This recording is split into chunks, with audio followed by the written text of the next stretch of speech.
Alrighty, hello everybody. And this is apparently I'm taking the reins of the show tonight, beginning to end. I am Hannah, Raging Babe. We are hanging out with DC 30, and we are going to be running Candela Obscura. Should we do a quick What sound you got, check? Romeo? You've got your spiel. Yeah, I'll do that in just a moment. If I could just get a quick sound check from everybody. Hello, hello. Hello. Howdy, howdy. Heyo. Hello. Okay, that should be all good. Yeah.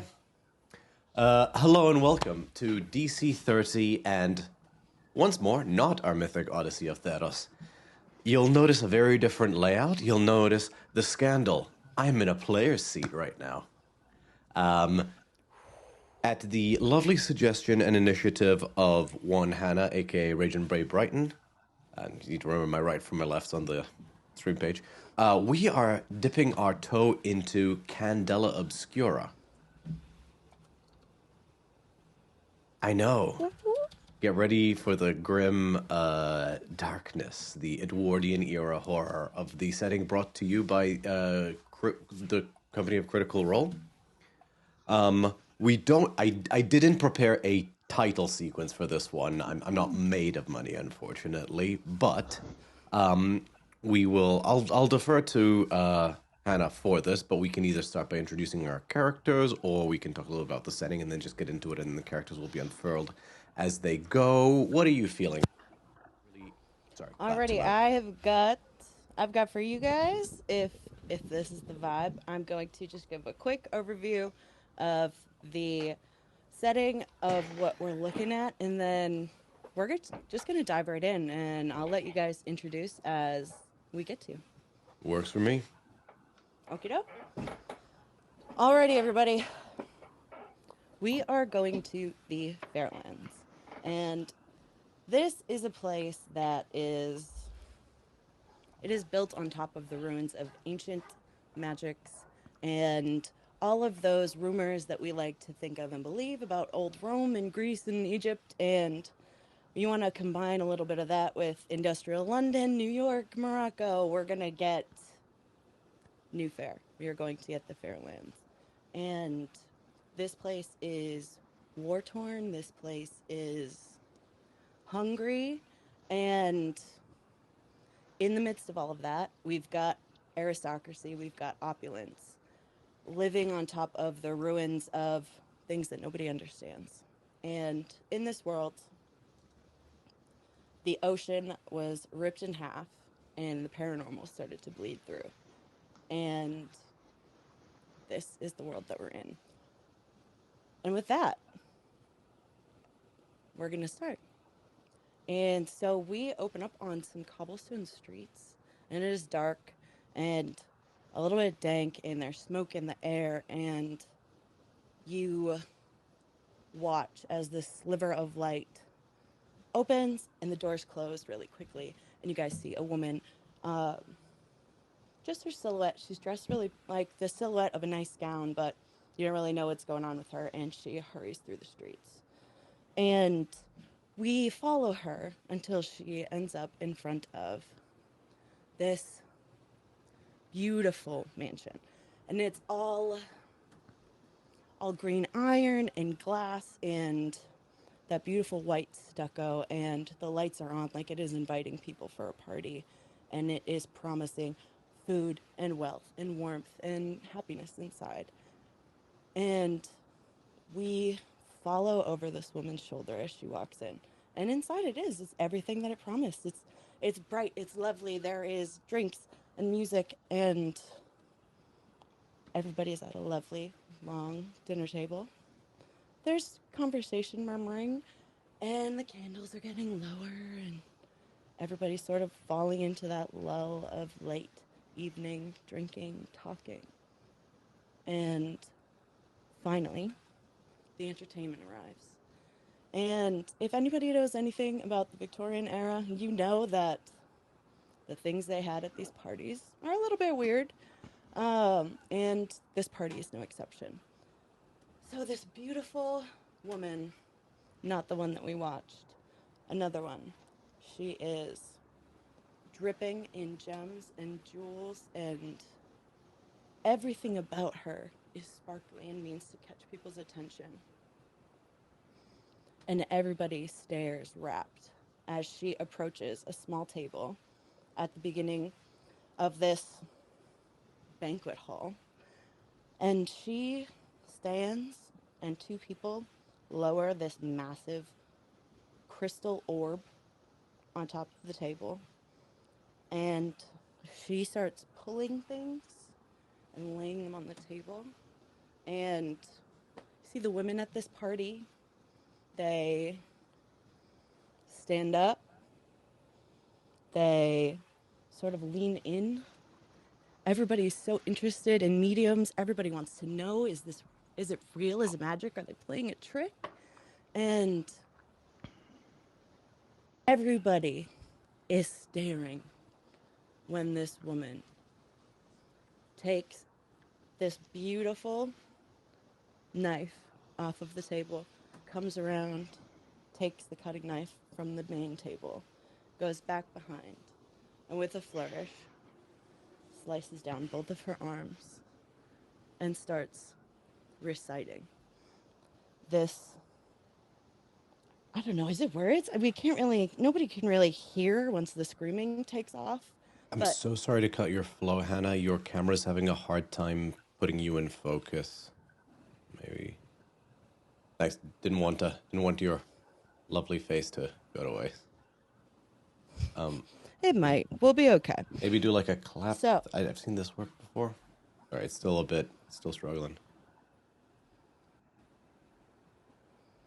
it'll read me eventually. Okay. I am not the point. Perfect. There we So, go. Sorry. you're fine. And nobody really knows what she's saying once the screaming starts. And she hits a word and blood pours out of her mouth and covers the ball. And at some point, a candle falls over and catches one of the beautiful tablecloths. And this party goes up in flames. And you, sort of panning back, you find that silhouette of that woman that we followed here. She stares, transfixed, and Bernadette, as your eyes pop open, you get that faint memory of your mother's perfume and the you don't know if it's an echo, you don't know if it's a memory or part of your dream, but you just hear the word Scheisse, and you wake up. And if you'd like to describe your character. Yes. So, Bernadette is around 20 years old. Very beautiful young woman, flowing locks of bright blonde hair, very piercing gray eyes. Overall, very stereotypical beautiful, but except for one very noticeable scar on her right cheek and a smaller one on the other side as well. And yeah, she's standing there, eyes transfixed on something, just trying to make sense of what just happened, what you just saw.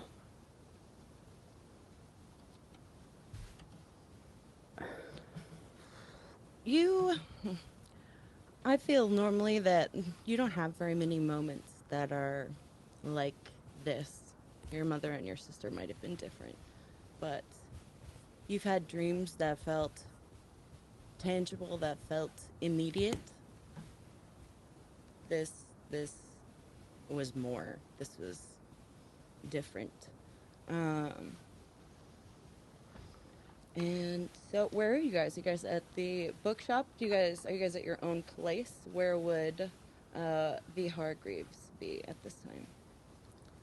You guys were gonna pop from Bernadette to Bernato. Follow the family right down. Good question. I'll defer to you. Alrighty, so you guys have taken a room in the after being kicked out of a few places. Everybody loves a war hero, but people are still kind of, I don't know, everybody's sort of kind of warming up to you, Brenton. Why don't you go ahead and tell us about yourself? I presume you'd, assuming Bernadette has her own room, you'd hear a gentle knock on the door. What is it? Dinner. Give me a few minutes. I'll be right there. Cool. And he'll sit back down in whatever common area of this room setup that he's rented. And he sets aside a very large frosty mug of beer. And just in between bites of what is probably sausage rolls or something, like a meal that he can eat with his hands, he just turns a screw on what you see is a fully mechanized right arm that is grafted to him at the shoulder, as in he's missing the shoulder as well. Tightening and then sort of feeling it out. He's a large man, blonde hair. He has... His eyes are green. But the cheekbones he unmistakably left his daughter. And he well-built, but seasoned as well. A really gruff-looking man. Rolled up sleeves. Just a very practical waistcoat. He looks and feels like a bruiser. That is the vibe he gives off. And he just finishes... Something clicks into place. And just to test things out, he just, like, takes his mechanical arm for the full range of motion. His digits all, like, bend completely in the opposite direction. Like... In, like, an unnatural mechanical way. He just, like, rotates his, like, arm 180 degrees, his wrist 180 degrees. Seemingly satisfied with that, he wipes slightly bleariness from his eyes. It doesn't look like he slept a ton, and just in a private moment, he just pulls out a locket, thumbs it open, stares at something inside, closes it, tucks it back down. And that is Brenton Hargreaves. Alrighty. And as Bernadette, as you give yourself a second, and I assume go down to, well, open the door to the kitchenette and have food with your father, we're going to drift up a couple floors as Walter has been kind enough, after knowing you for a little while, has left you the very bottom of the bookshop, and he lives in the floor at the base of that, which is a floor above you, and then the shop is the 2 floors above that. So we head up to Walter. From a very dingy and poorly maintained, what might have once been a drawing room but has since been repurposed for living conditions, a dilapidated four-poster bed stands sentinel in the middle of this room. The ceiling adorned with a number of old objects, so like metal coins, small mechanical, maybe instruments or part of an instrument, small wraps of parchment that have been wrapped up in a coil or a copper wire, effectively adorns the entirety of the ceiling, such that the solitary oil lamp that sits in the middle of this ceiling gives out a weird fluctuation of shadows as it dances across the many objects that vie for its attention. Walter is currently asleep. He rests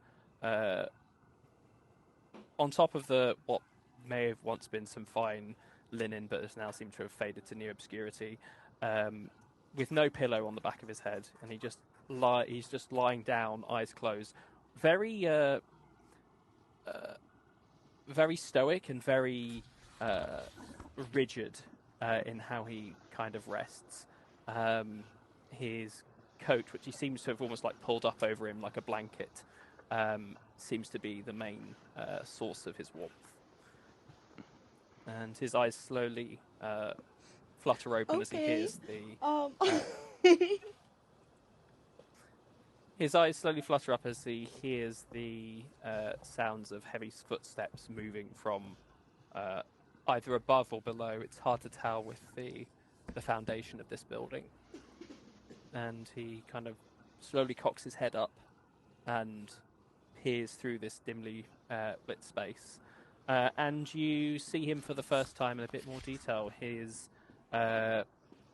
salt and pepper hair very much leading more to the salt at this stage, kind of brushed over to one side. An old man, a much older gentleman that might have initially been seen from this room, easily over 60, maybe older than that, with a seemingly very well maintained sort of beard and moustache that seemed to be the only part of his face that seems to have had a decent amount of attention to keep it into a regimented standard.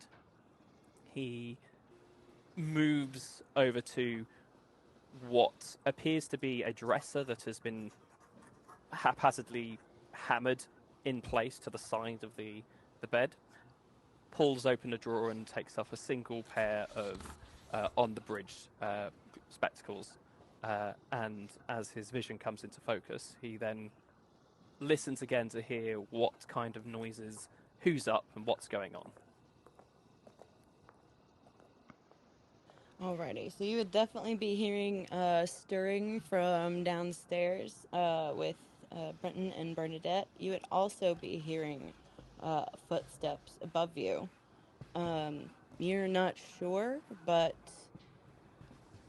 you would assume that would be Eliza that's up there, who is the lighthouse keeper that has been essentially assigned to your bookstore since you started working with Candela Obscura.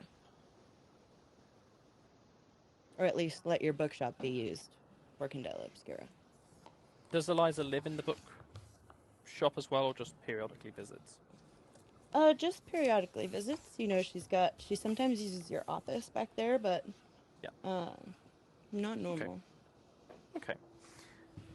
And with a slow exhale and sigh, he will reach underneath the bed and grab a wooden cane with a mahogany shaft and a pewter top, and use that to kind of slowly pry himself out of the bed. Greet the day. And he will make his way over to the door, open it, and start to ascend the, again, like many parts of this building, haphazardly constructed stone staircase that connects the lower floors to the ground floor of the bookshop. All right. And when you get up there, you do find Eliza at your desk. She is looking through the papers that you have on your desk, sort of checking under the ink blotter, and she hears the tap of your cane, and she spins. Walter! Thank goodness. Okay. You know how a couple of weeks ago I asked that you write down those few names of the people that had, like, you know, sort of like caught your eye with the things that they had been, you know, checking out or asking you for? I think I've got a job for some of those people that you've been eyeing, and I don't think I can take any other circles for this, so this might be the moment. And good evening to you. I have done as well as one can. Some of those I think you seek are closer than you may realize. Others may arrive later. And he'll take his cane and he'll walk over. And just to kind of give a bit of a description of kind of this this room that forms the basis of the bookshop, although it's 2 floors in height, it's in an open plan without 2 levels. So in fact, 2 or even or maybe 2.5 floors worth of floor to ceiling bookshelves adorn the outside of this again dilapidated store, interspersed between leather tomes with hard to read inscriptions sits a number of candles and oil lanterns, most now extinguished, but some with a tiny amount of light, which is providing pretty much the only source of light into this dingy space. And on the floor and sort of coating a lot of these books seems to be a fine coarse sand, which when you also see small piles of it seem to be on the ground by the foot of these bookshelves. A couple of buckets, which once may have been sand buckets, sit empty and kind of kicked to one side, obviously discarded once their use had been achieved. Walter's desk, once a dilapidated till terminal, which is where Eliza's kind of set herself up, hosts an old mechanical cash register with the gears frozen in a state of perpetual disuse. And adorning the space are armchairs of variety of heights, sizes, and materials. And on the floor, a number of rugs, which once may have been bright and vivid covers, but now have faded to this balanced, muted browns and greys, again signifying the passage of time. He walks over and in effectively like just a section of the floor near where the staircase would lead down towards the rooms below, a large brass, almost looks like a doorknob, but imagine it sort of like football sized, just sits stoically in the middle of the room, and he takes the pewter side of his walking stick and raps it 2 or 3 times, sending a resonation down to some of the metal pipes that fill the other sections of the rooms lower down. But first, we drink. And he pulls out what appears to be maybe an old whiskey or maybe a bourbon. It's hard to say because it just seems to be a black inky substance inside it. And he pours out 2 glasses. Oh, okay. All right. I know I can't say no to you. Thank you.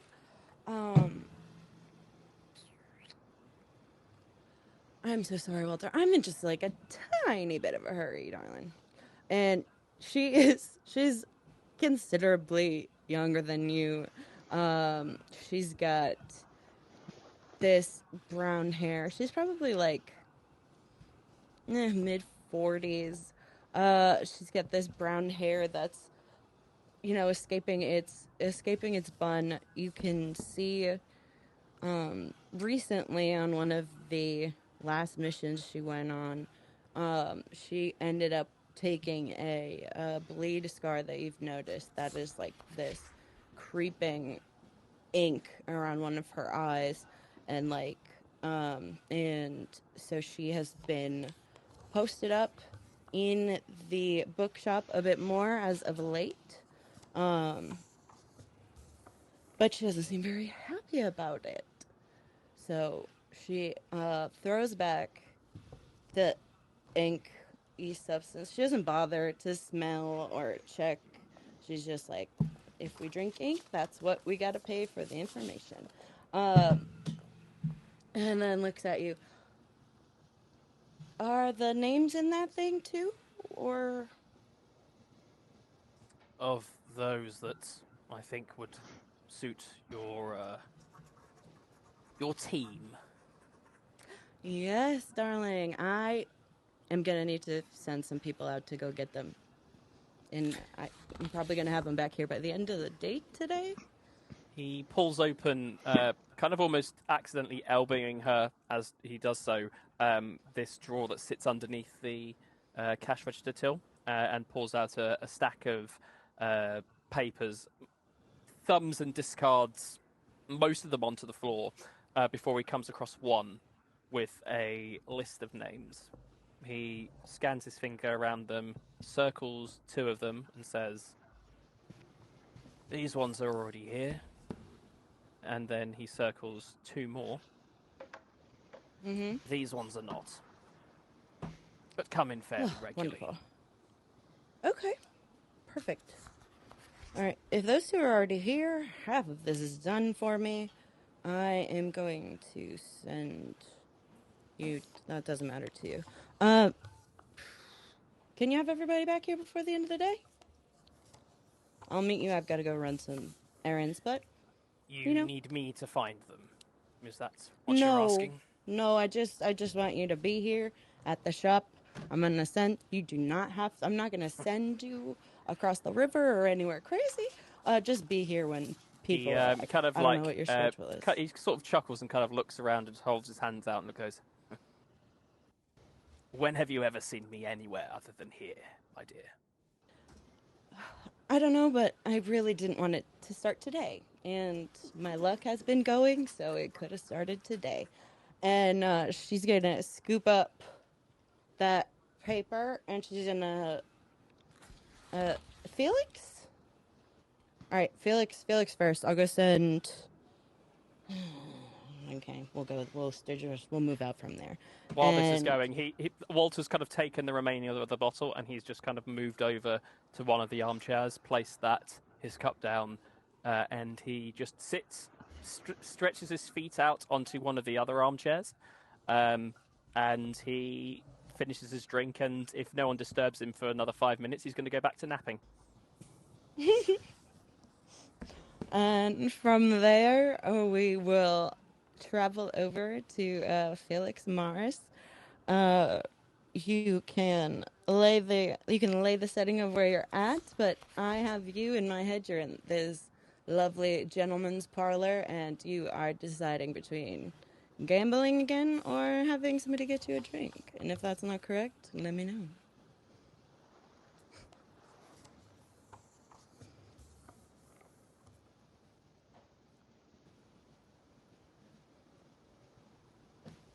Oh no. Can anybody else not hear him? Can't hear I him, can't I'm hear afraid. him either. No, darling, you're muted. Nothing on my end, sorry. Yeah, can't hear you. Sounds like he's saying one moment.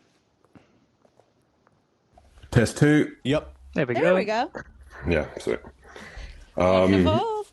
yeah, so that's a fairly accurate description. I would say Perfect. that Felix is sat kind of at the edge of a bar countertop, secluded enough not to be bothered, but open enough that someone could sit next to him should they wish to. Regarding the room, probably would have some kind of like dark chestnut accents to it. It's very kind of like a very low lit gentleman's club, and in such the gold glint of Felix's glasses kind of like shine in certain lights, but he's got very kind of dark espresso like skin and a somewhat velvety suit of kind of chocolates and auburns, so it all blends in, but in the same vein stands out if like the right movements are made or the right kind of the right energy is exuded. His face is completely stoic. It seems really like focused and just perusing the area and looking around.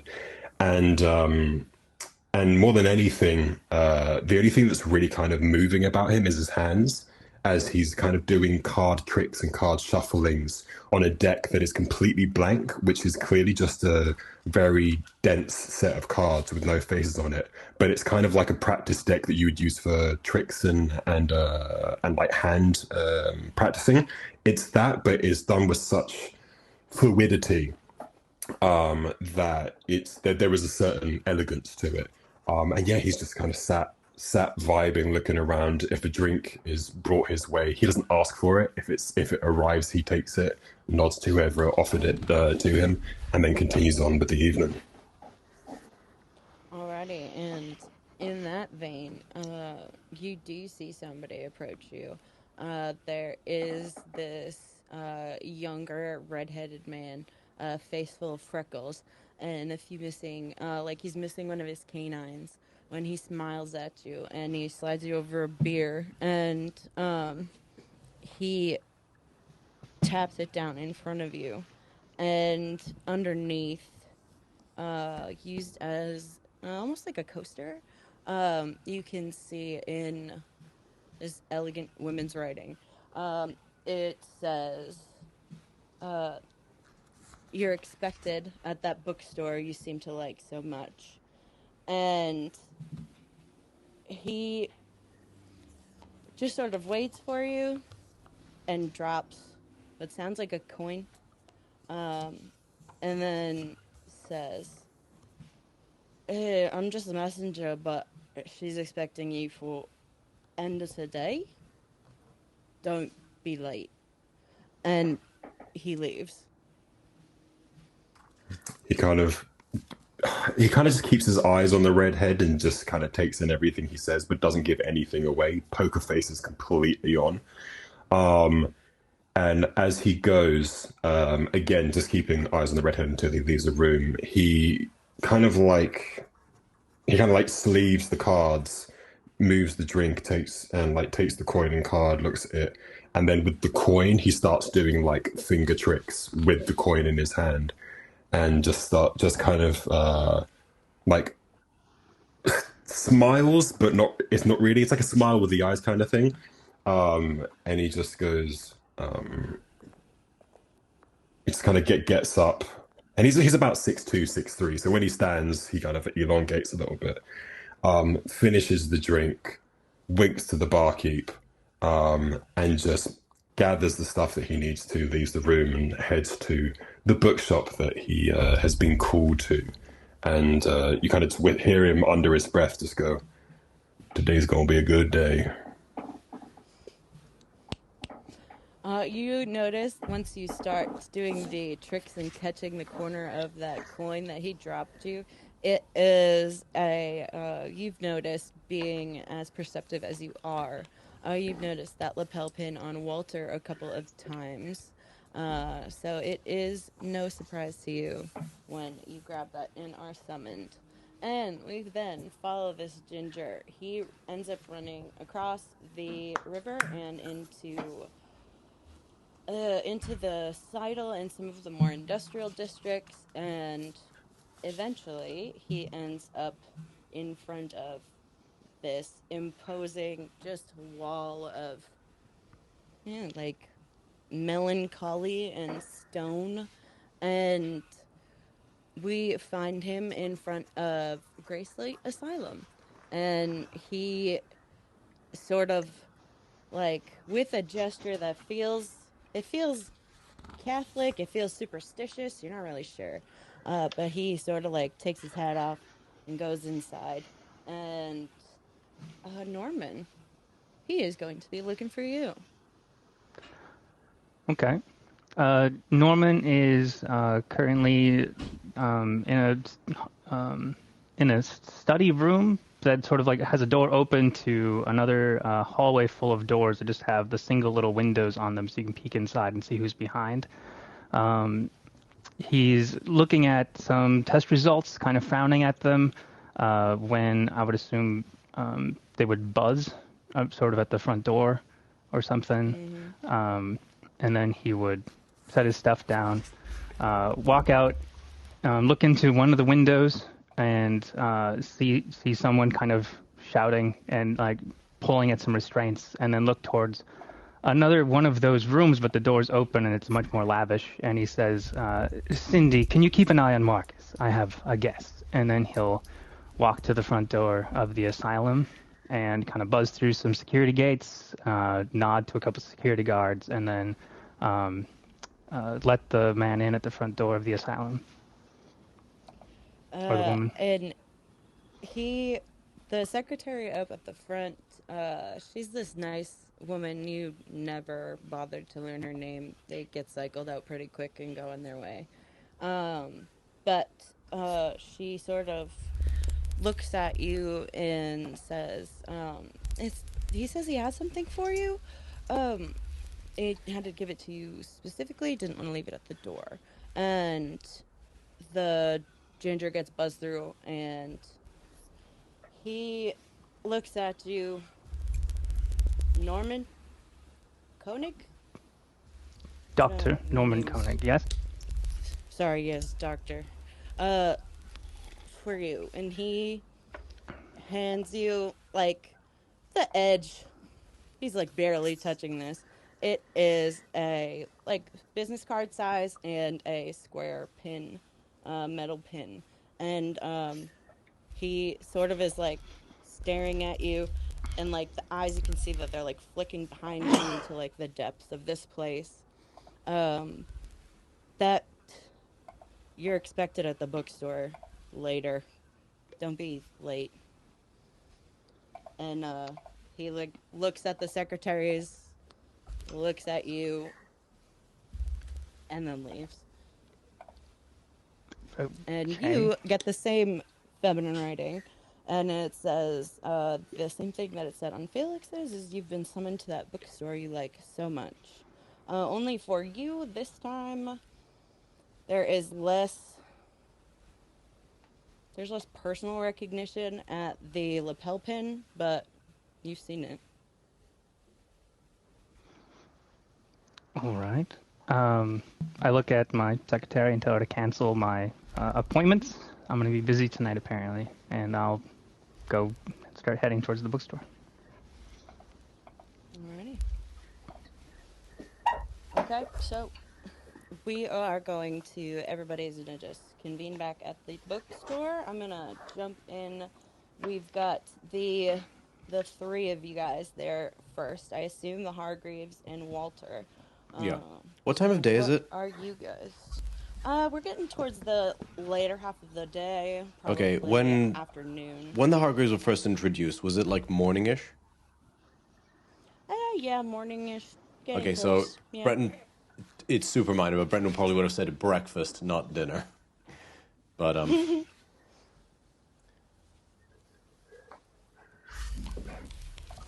but yes. Yeah, at this point, you guys know that you have been summoned. I'm assuming Walter would have. Actually, I don't know if Walter would have let you know, or if you guys would have just made your way back. But He would have just periodically Walter was rapped your on point of the. contact. He would have periodically rapped on the brass bell, as it were, when it got time as it got closer to the time where everyone needed to meet.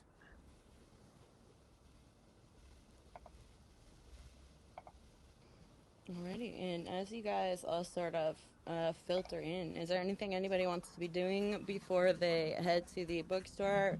Felix, Norman, I know you guys have your own things that you've got going on. Bernadette, anybody? If not, we jump into the fun stuff. Ready to jump? Ready to jump? Alright, we jump in. So, you guys all end up filtering through the end of the day. You guys end up back at the bookshop, and the bookshop is on just the outskirts of this which is pretty much where all of the aristocracy lives. You guys live when we say go over the river, that's inland where all of the industry is. And then you go back out towards the harbor, and it is much nicer. The college is there. There are parks. There's, farmers live on the outskirts. And yes, West Rec is like right there. But that's a scar and a blight on New Fair. Nobody really looks at that or talks about it. So with you guys right on the edge of the eaves and the edge of academia, you guys are in, this bookstore is in a perfect spot to catch anybody that is looking for a little bit more than they should. And that is how you guys all end up finding yourselves here today. And when you guys have all convened, Eliza will come back in. And Bernadette, you see her come in and the way that she walks, and there's something familiar about her. Yes, she's been here, but like, she's always just been a presence, but this time it's like, you have a sense of deja vu watching her come in. And she turns to all of you, and she seems relieved that you're here. Right,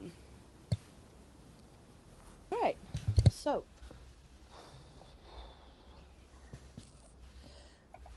this is a big job, and never mind, I take that back. So Before we with before we get started, Eliza, is this something you want passers-by to listen into, or are you needing something a little bit more clandestine? Walter, my darling, and yes, I do go for clandestine, but are there ever more than these people here? Like, do you need to do clandestine things, or can I just get into it? Because if we need to go to the clandestine office, we can. It's up to you. If you're happy to proceed as is, there is that age-old idiom of the walls having ears, but you do you. Just thought I'd pop up and ask. So, so we move into the clandestine office then, Walter, if you would be so kind as to show us. That'd be wonderful. Monsieur Hargreaves, Yeah. I'll borrow your hand. And he gestures All with right. his cane over to one of the faded rugs on one of the corner ends of the bookshop. And with his own foot, he kind of like scrapes away the rug, and there is what appears to be a trapdoor with a pewter handle that seems to be somewhat rusted in place. I've opened this before, right? You wouldn't have, actually. You might have seen it, but it's very infrequently opened. You get the impression you've been called upon it to use your other humanly strength to pry it open. I'm just turning the knob, right? Yeah. Oh, it's more like a lifted, like it's almost like a knocker that you just lift and then you kind of pull it that way. But that's kind of rusted in place. It just takes a little bit of jimmying to pull open. Like carving your hands into butter. I just dig into the metal. And the trapdoor leads down to another staircase. There's another trapdoor. I don't think those were the first. Lots of fun trapdoors. Eliza is long-suffering. This relationship has not gone on for very long, but it is long-suffering. That's just where he keeps his whiskey. So it leads down to another set of cobbled staircase. This one, it declines at quite a steep step, but nevertheless you still kind of almost have to like duck your head a little bit to kind of avoid hitting your head with the ground, as it were, as you're kind of going down. And much like most of the construction below the bookstore, it gives you the vibe of things that have kind of been repurposed rather than it being by design, this might have been what could have been a staircase that was then discontinued at one point for favour of the one you normally use to go down to your rooms. When kind of going down, you kind of enter into what appears to be a very small antechamber, and Walter allows you to go first. But then, as you enter in, it's quite low, not so much that you're hitting your head with the ceiling, but there's not a lot of give above it. Again, stacks. Based on whose height, I should ask. For yourself. So you are just about okay. Okay, Felix is a couple inches taller than me. Bear that in mind. Felix may have to keep an eye on his head. 6'3", you said, right, Alex? Yeah, about 6'2", 6'3", Yeah, Brenton's 6'1", so you might have to kind of have a bit of a tiny bit of a squat to avoid kind of top scraping hat your gets head knocked against off. it. Especially as these walls seem to be fairly damp. There's definitely evidence of sort of like moss and lichen that kind of has creeped across this space. It's not been well maintained. And it shows all the signs of disuse you'd expect. A narrow, low table is the main feature of the room, with a single oil lantern, which Walter will reach forward on his own pocket and bring something to light it, giving a bit more visibility into the room. Scattered around it are a series of small chairs, some with the backs removed, and it's kind of set almost like a dining-style table with one at front and then the rest running around, almost like a boardroom-esque. But Walter stands by the entrance to the antechamber as everyone comes in, and once everyone else has come through, he will head back upstairs and just ensure, just with a bit of a flourish and finish, he will pull the trapdoor down while also kind of flicking the rug to kind of cover it over again, and then we'll return into the room. Brenton's just taken a chair and put his feet up on the table. You hear the table kind of groan with discomfort. As you can tell, definitely the moisture in the room has definitely given way to belies a very early onset of rot that kind of runs into that wood.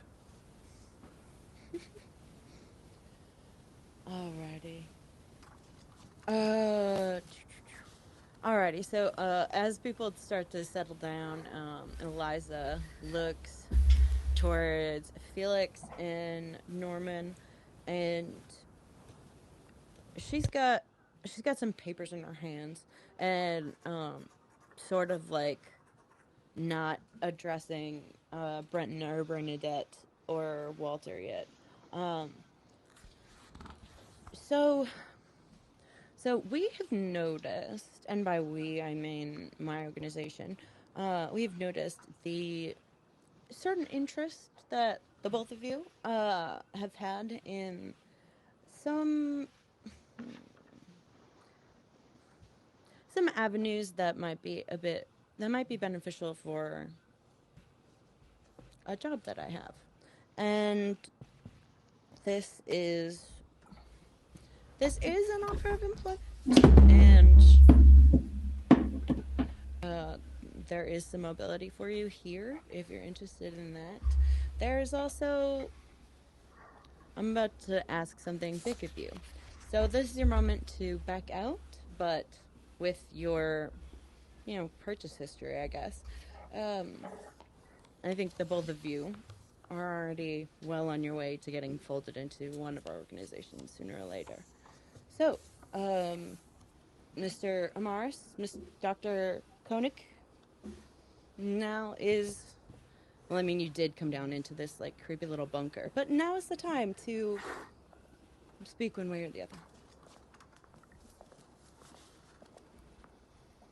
I think Felix would probably look at the doctor just, expectantly. I would also add that Felix has, a little hanky, like a pocket tissue that is, close to his nose. Yeah. But it's closer to his nose. Not necessarily to avoid a smell, but there's definitely something he's smelling.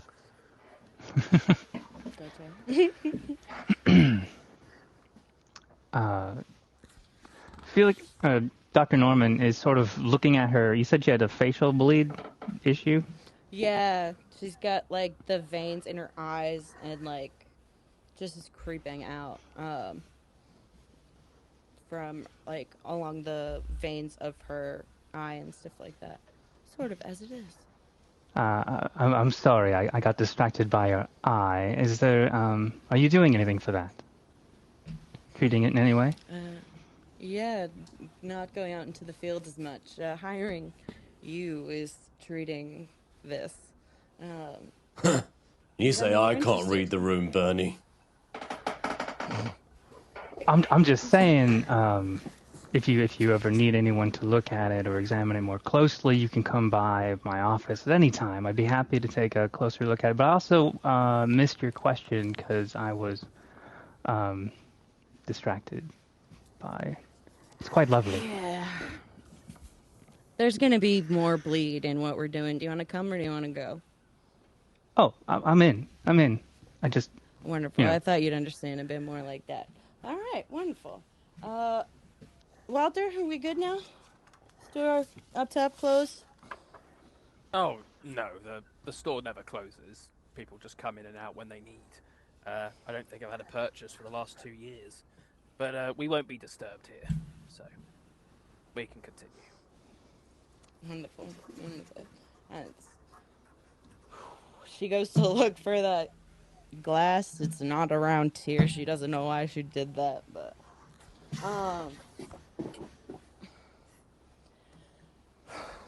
she goes up to the head of the table.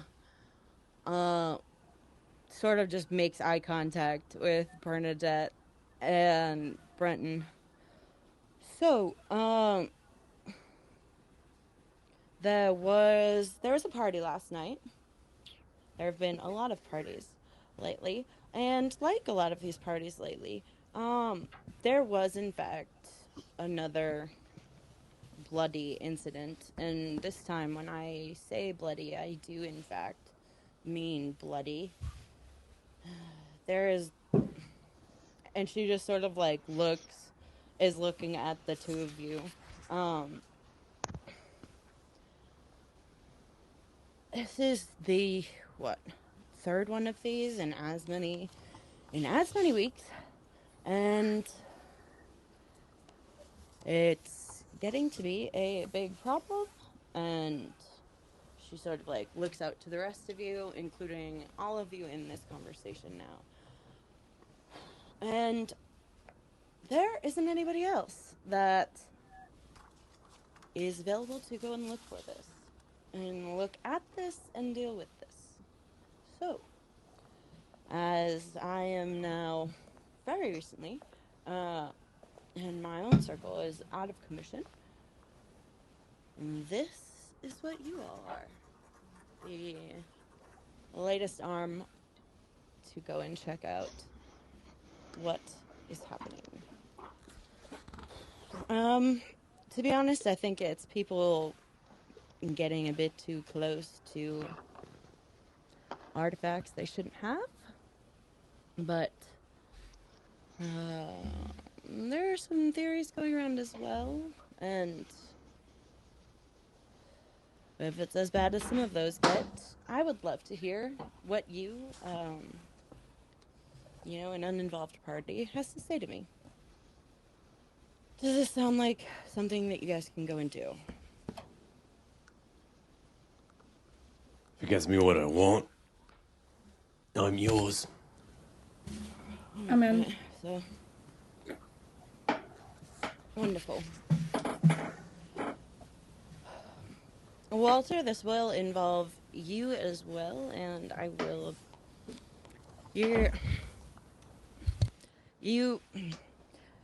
I don't think you can stay at the bookshop for this one, Walter. I think they're going to have to go out and, support this team with them. Is that going to be something that you can do, Walter? I don't mean that as condescendingly as that came across, but I just genuinely mean, will you be okay if you don't have somebody to sit here and watch the store? He smiles and realizing where that tone is going, and says, "The store continues of its own accord. People come in, out. If people want to make a purchase, normally they put money by the desk. For a town shrouded in mystery, there are still some people that have good intentions. I'm not too worried. I would say I'm happy to get my my hands dirty. It's been a while. I would be a bit wary about slowing the group down, and he kind of just like taps his cane gently. But I might have some sprite left in me, so I'll do my best to keep up. Well, I think this might be perfect for you all because it's not. There won't be that much traveling involved. It's just up in the eaves. I don't know, probably not 10 minutes walk from here. The issue, beyond all of the usual ones, is I won't have the. This means more to me than it does to most of you gathered here, but I won't have the normal connections that I have should things go too terribly awry for you all. I will be able to help you. There are things that I can do. I'm not leaving you sheets to the wind, without a better term. But it's not as much as I would like to if it ends up being more than just somebody messing with the wrong thing or a simple bleed that got out of hand. So please keep that in mind. We have access to... I have access to my own sets of, bleed containment vials. I have those sorts of things. You guys have access to weapons as well. This is all going to be moving maybe faster than people would like, but this has got to go now. So is there anything I can get for you while you are all still standing here? If not, I am going to leave you the map and send you on your way. Just more information, really, is where I'm going. Firstly, and he pulls out a tiny, tiny little notebook that's kind of been attached to his jacket and flicks open a couple of pages and starts writing. Actually, you know what? I am going to take that back as a whole. I'm not going to do that anymore. I'm going to take that back. I don't have any more answers than that. That is all that I know of at the moment. And if I have answers for questions that you come to me with after, I hope I can give them. Perhaps just the one answer then. What happened to your circle?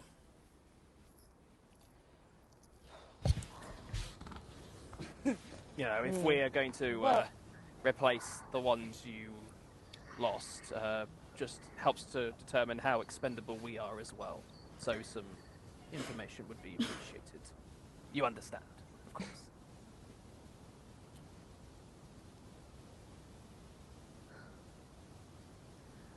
Oh, Walter.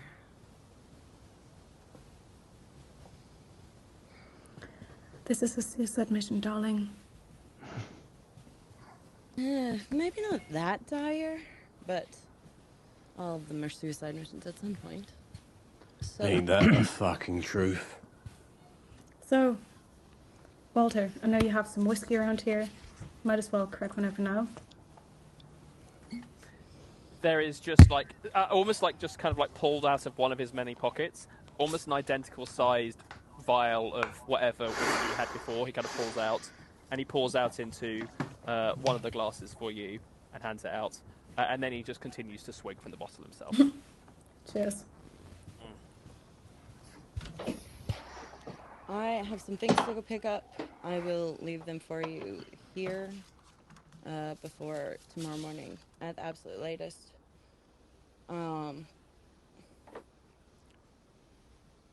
I have my own things to go and handle, but you can get in contact with me if needed. All right. And she sort of like looks at you all. And is like, okay. And heads up the rickety stairs. Elbows the trapdoor open and goes off. And you guys are down in the little secret meeting room. What would you guys like to do? Ernie, walk with me. Stop calling me that. Yes. It only means it endearingly, you know that. Close the That's trapdoor when you worse. go off. Just kind of kicks the trapdoor shut and takes her to their room. Slides out from under his bed a very large trunk. You know this trunk. He pops it open, and it's a trunk that has like drawers that come out that have like 3-tiered racks, and it is just wall-to-wall guns. It's like an ungodly amount of firearms packed into as much little space as possible. Listen. Don't know if you clocked it, but we're not exactly marching alongside seasoned veterans there on this. I know. I got your back out there, but in case I'm distracted. And he will reach in, and unless Bernadette has prior backstory, firearm preference. Just give me anything. He will pass you a Beretta 1918, which is a semi-automatic carbine that has the magazine sticking out the top. If you Google Beretta 1918, it'll come up with sort of what it looks like. It's a burst-fire rifle. Hot. Okay. Yeah, I'll take that. And you can use Breton's geared up feature to take an extra gear slot, which I guess will be filled by that firearm. Mm-hmm. So it does not count towards your total number of gear. Sweet.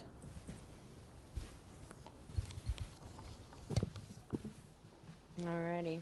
He'll grab a couple other things and just throw a couple things together, but he and Bernadette don't take more than 10 minutes. And at least unless Bernadette has something else to do, he's good to go.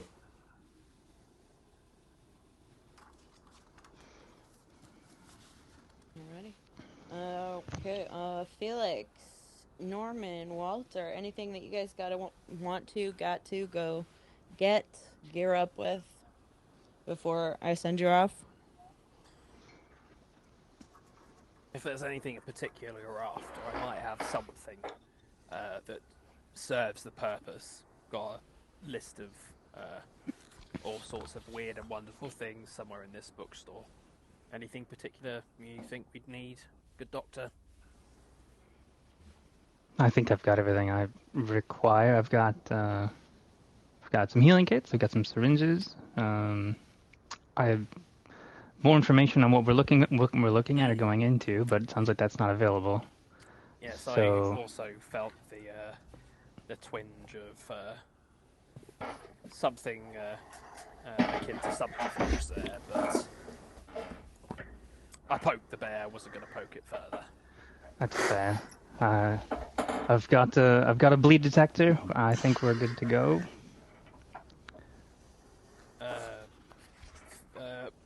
Monsieur Boris? Felix?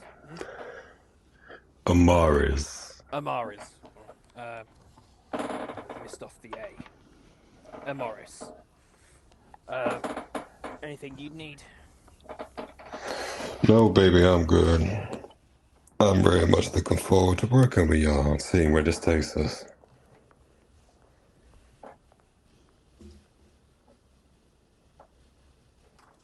brimming with confidence.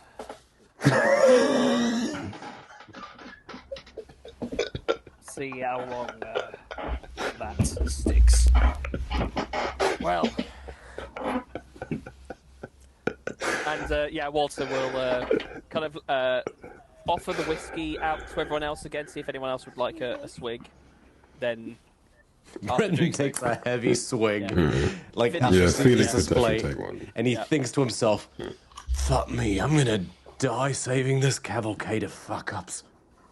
And then he'll make his way up, and he will for the remaining time while we're waiting before we head off.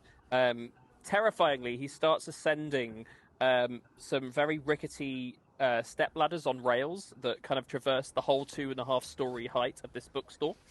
And he starts moving books aside, and by doing so, kind of like uncovers various boxes and troves that are kind of throughout it, using his hand to kind of sort of like screechingly drag this stepladder across the room as he does so.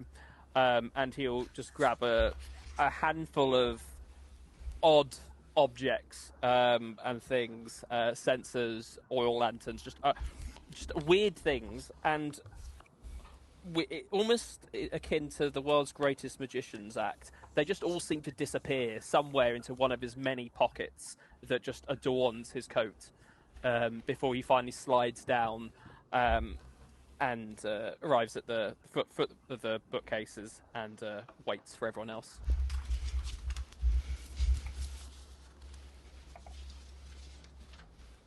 Shall we then? Alrighty. Do we have a direction? Yes. We have a map.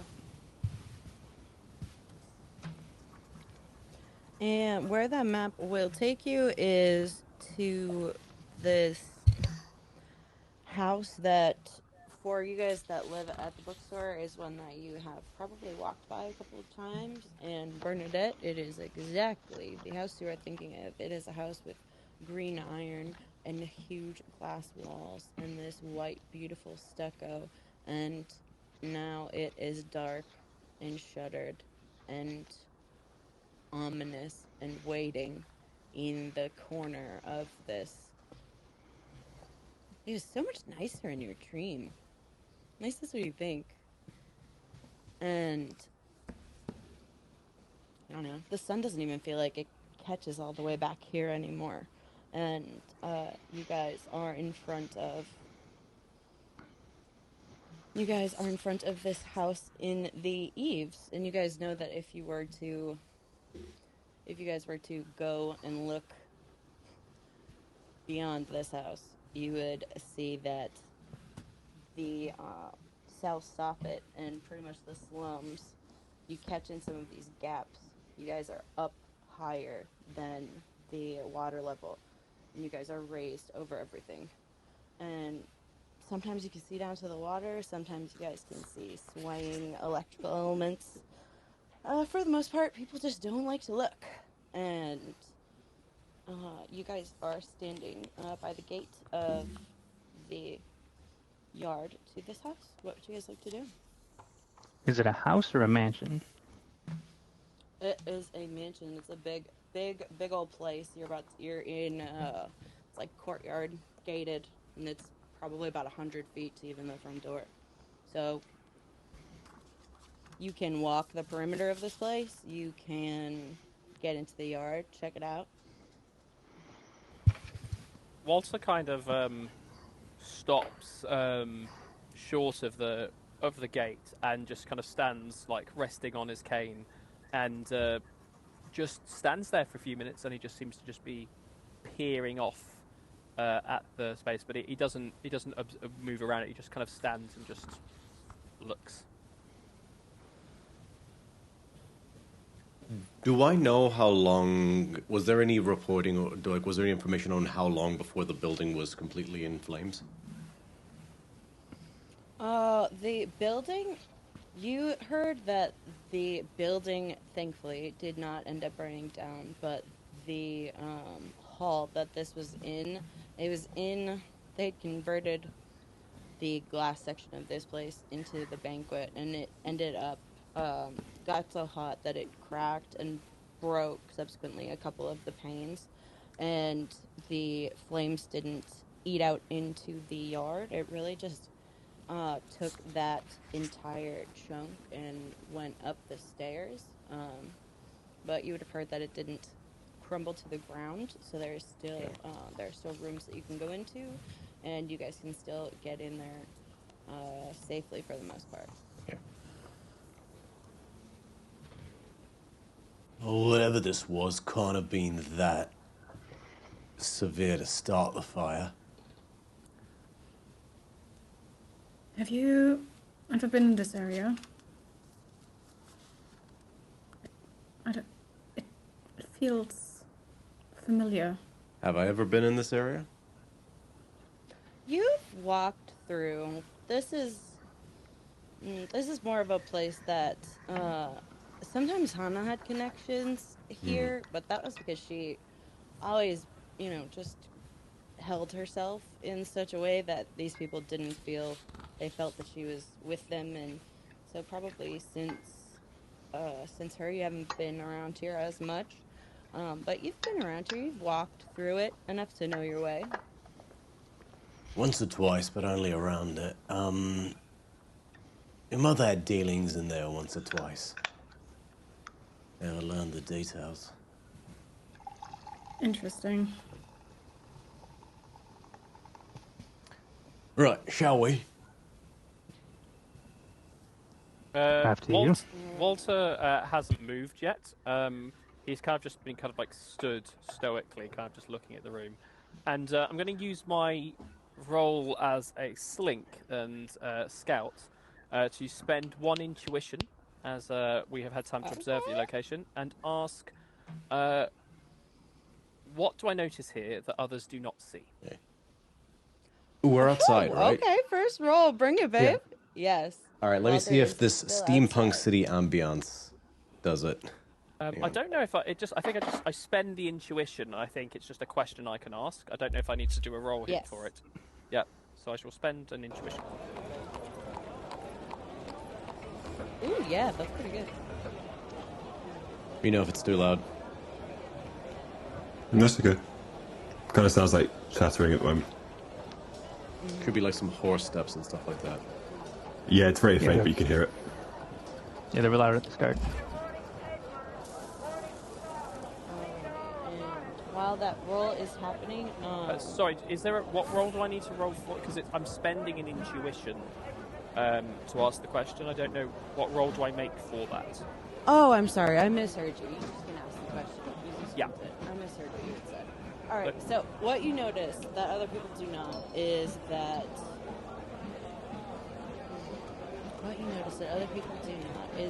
there is. You have to get a little bit closer to fully see it, but you see that there is this inscription in the granite of the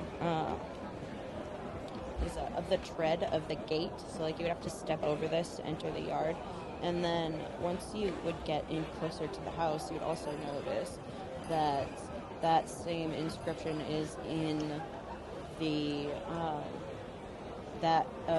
in the tread of the front door of the house as well. So that when everybody would enter, they would be marked. You notice that it's inert now, but it would have been active and being utilized last night, judging from what everything had happened and how much Eliza listened to. So Walter's probably one of the last ones to step forward as we go through, and then he stops again as we get to the gate and sort of taps the sort of like the inscription. And as we get even closer to the front doorway, he'll tap it again, and finally he'll speak out and go, well, if anyone survived, they'll know exactly who it was that was here last night. That is supposed to keep track of everyone that comes in or out.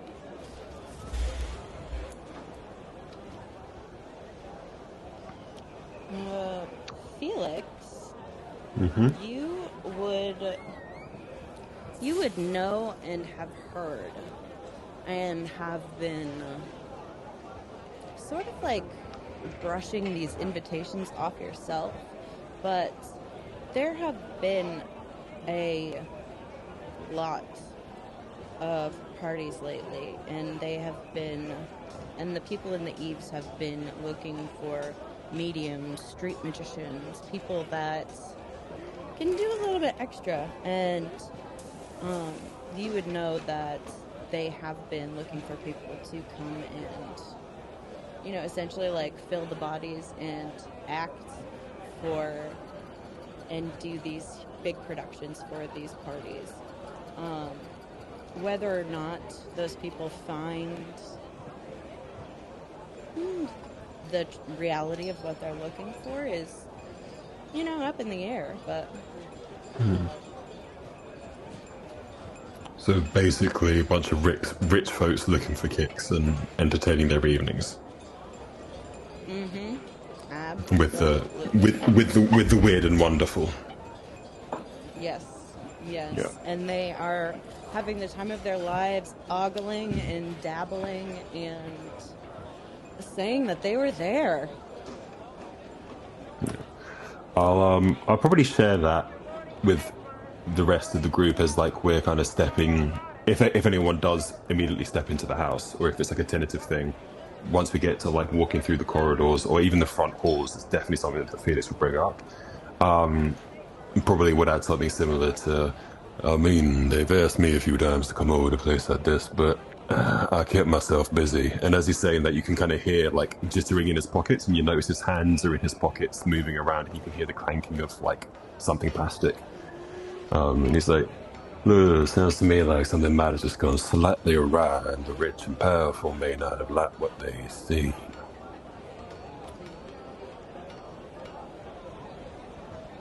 But hey, that's just a theory.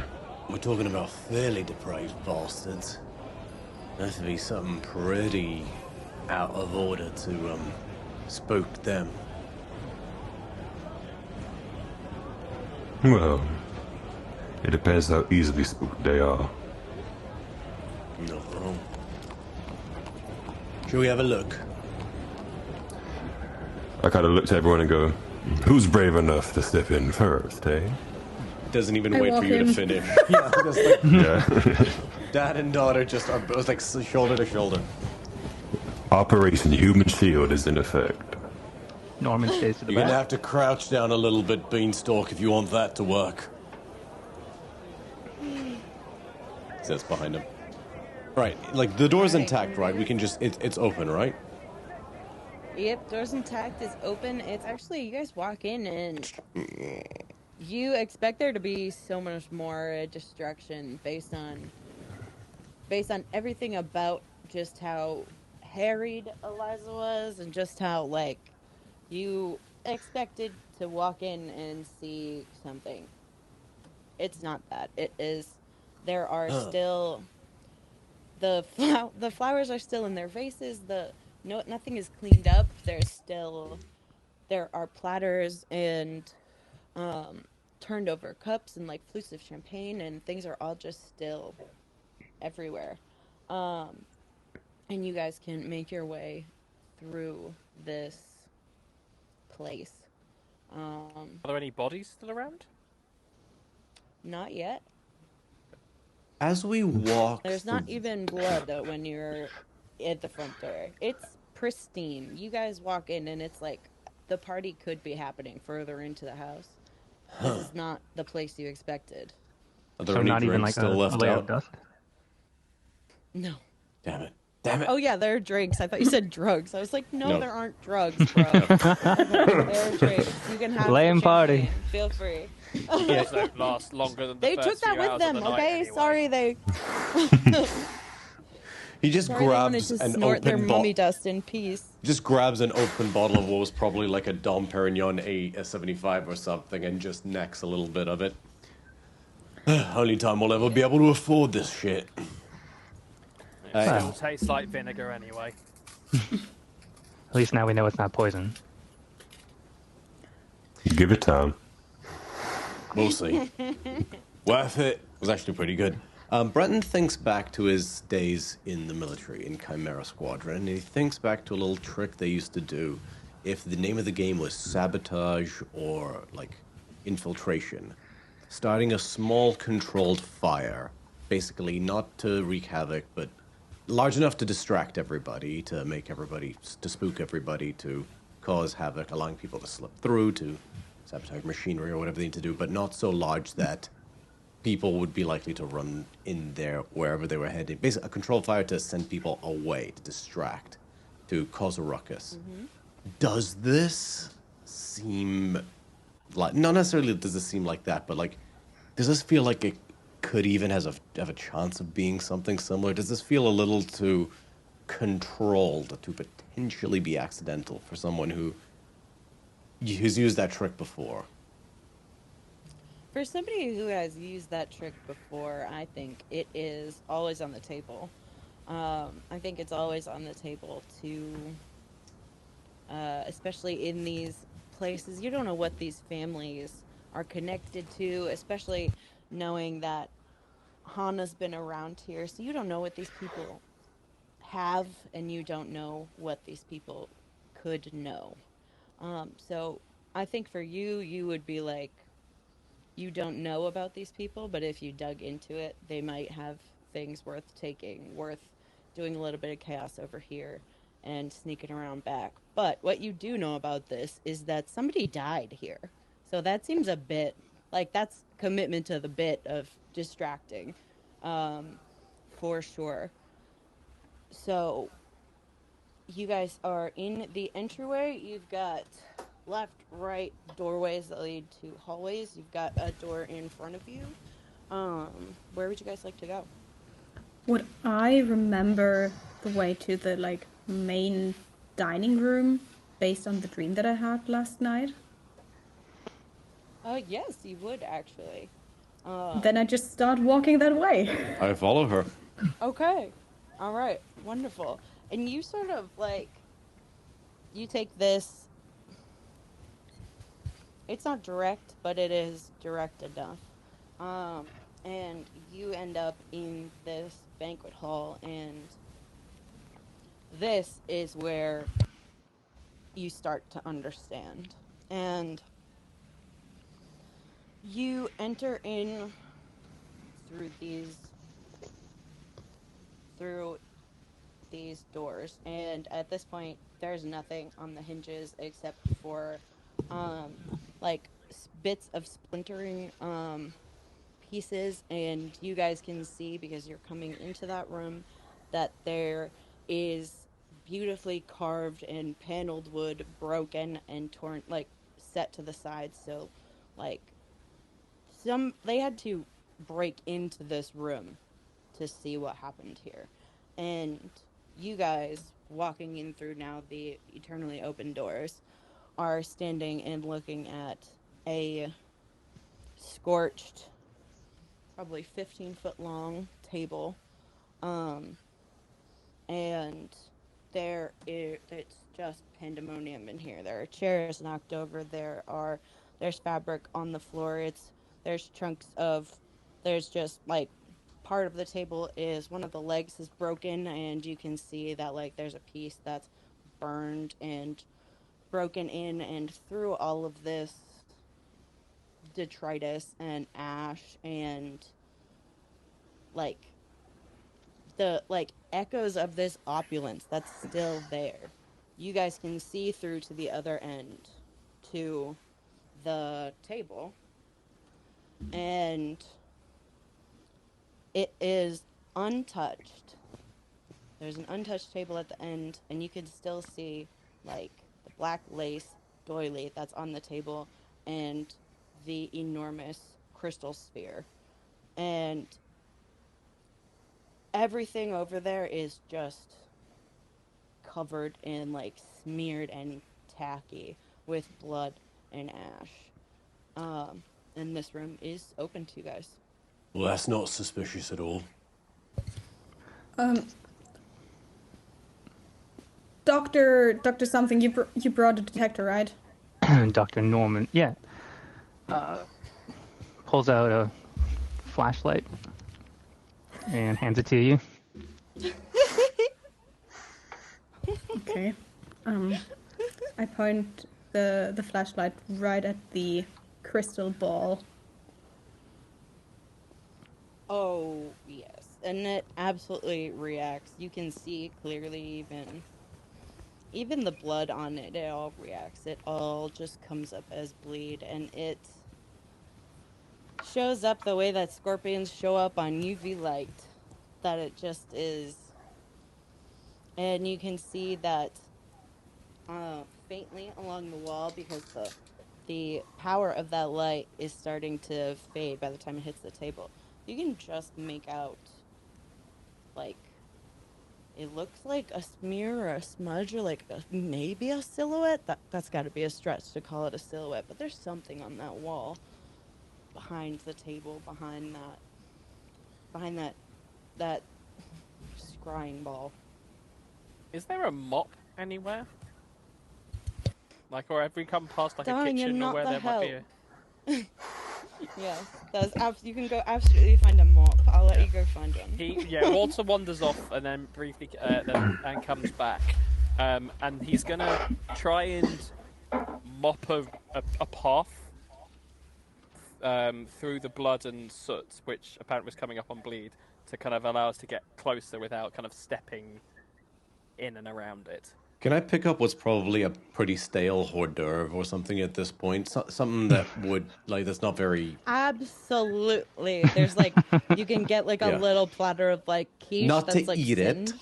Not to eat it, but okay. to basically I take it back then, no. lob... Like, I want to pick something that basically is more, like, is unlikely to knock the crystal off the table if it connects. But I just basically want to lob something soft, but nonetheless with some consistency to it at the crystal ball, just like throwing a pebble out into a lake. Little quiche. Just little sonar drop in case, like, all of a sudden it starts growing tentacles and shit like that. I'd rather poke that bear. I'd rather poke that bear whilst we're on this side of the room, and I lob the little piece of quiche. It hits. It falls to the table. I think you killed it. That's it. Mission's over, lads. Wrap it up. One of these days, you're going to touch something without having done that, and it's going to, I don't know, eat your face off, and then you'll be wishing you'd done what I did. Do I have any luck with clearing a path? Yes, you do. You can, I will let you clear a path, bleed free up to the table, so you guys can get a good look at it.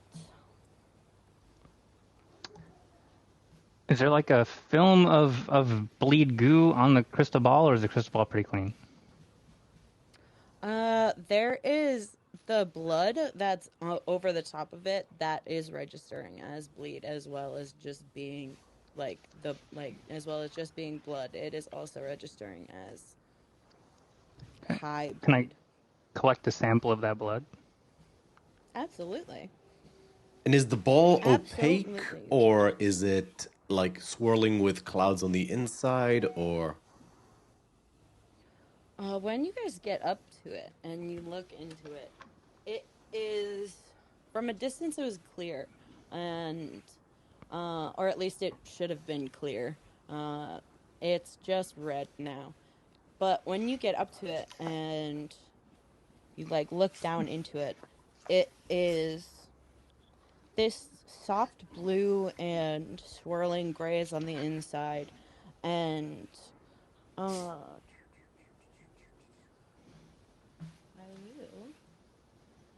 if you guys want to get a little bit closer and check that out and see what's going on inside of it, I will let you, but you risk bleed. You risk bleed yourself if you go in and look into it and see if something is either wrong or right with it. since I'm scraping blood off of it, I'd probably be looking at it pretty closely. So I don't think I have a choice in that. Okay. So as you are collecting, as you're collecting your sample, and you just hit that middle distance and look past the blood into the clouding gray underneath it, and you take a bleed mark, but what you end up seeing is that you see and hear this woman, the medium that was here last night. You see that she was attempting to, through this, she was trying to open something, and, or like, maybe like a keyhole, like, and you're looking, you're staring at this, and it slips into focus for you, and you can see spider webbing from the edges into the middle, this crack that is, it's turning black as you stare at it, and like looks like it's getting deeper in this scrying ball, but like how it has to stop, like it shouldn't. And you, before you take another one, you end up coming out of that and stand there. So there was a crack in the crystal ball I was seeing, or like she was looking through the crystal ball and seeing some sort of crack that she was trying to open. Both. Okay.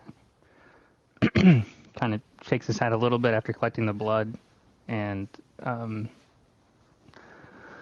I think she was trying to open something. She? The medium? Whoever was using the crystal ball. If you look at it closely, you might be able to see it too. Did you see her? I think I saw what she was looking at, not her. I'll step forward as well, and as I do so, does the good doctor look any different? Do I see any signs of him injured or affected by what he's just gone through? Cool. No, maybe just like a little, sort of like caught him out of a daydream kind of a thing, just like coming back to reality, but nothing weird. I mean, he seems kind of weird, but nothing too weird. Weird as a spectrum. And he will step forward, and he will take from his pocket what looks like an old scarf that seems to bear faded marks of what might have been some kind of sporting team from something as well. But it's so faded now, it's hard to kind of determine who or what. And he's going to attempt to clean the blood off the sphere. Like you're polishing a bowling ball? Pretty much, yeah. Okay. Pockets my vial of You do that. blood. It takes a little bit of, you clean up like the most in the middle where it was like still wet, but Yep.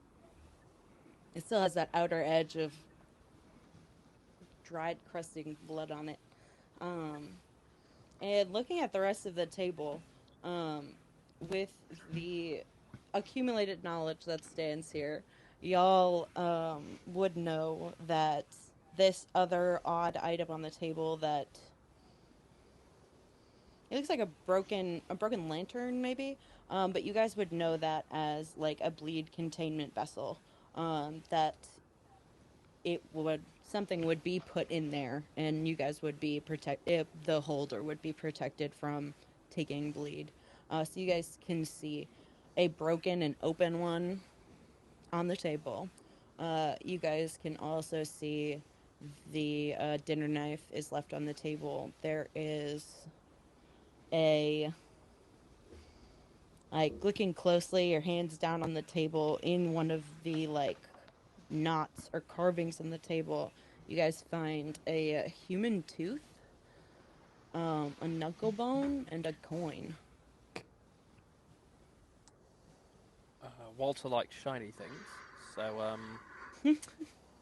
he's going to, with probably what's left, like the driest and most untouched bit of his scarf, he's going to try and pick up the coin, use the cloth to kind of sort of like massage it with his hand, and then he'll drop the coin in his hand, and then he'll just like throw the scarf, discard the scarf off into the floor, as it's probably beyond saving at this point.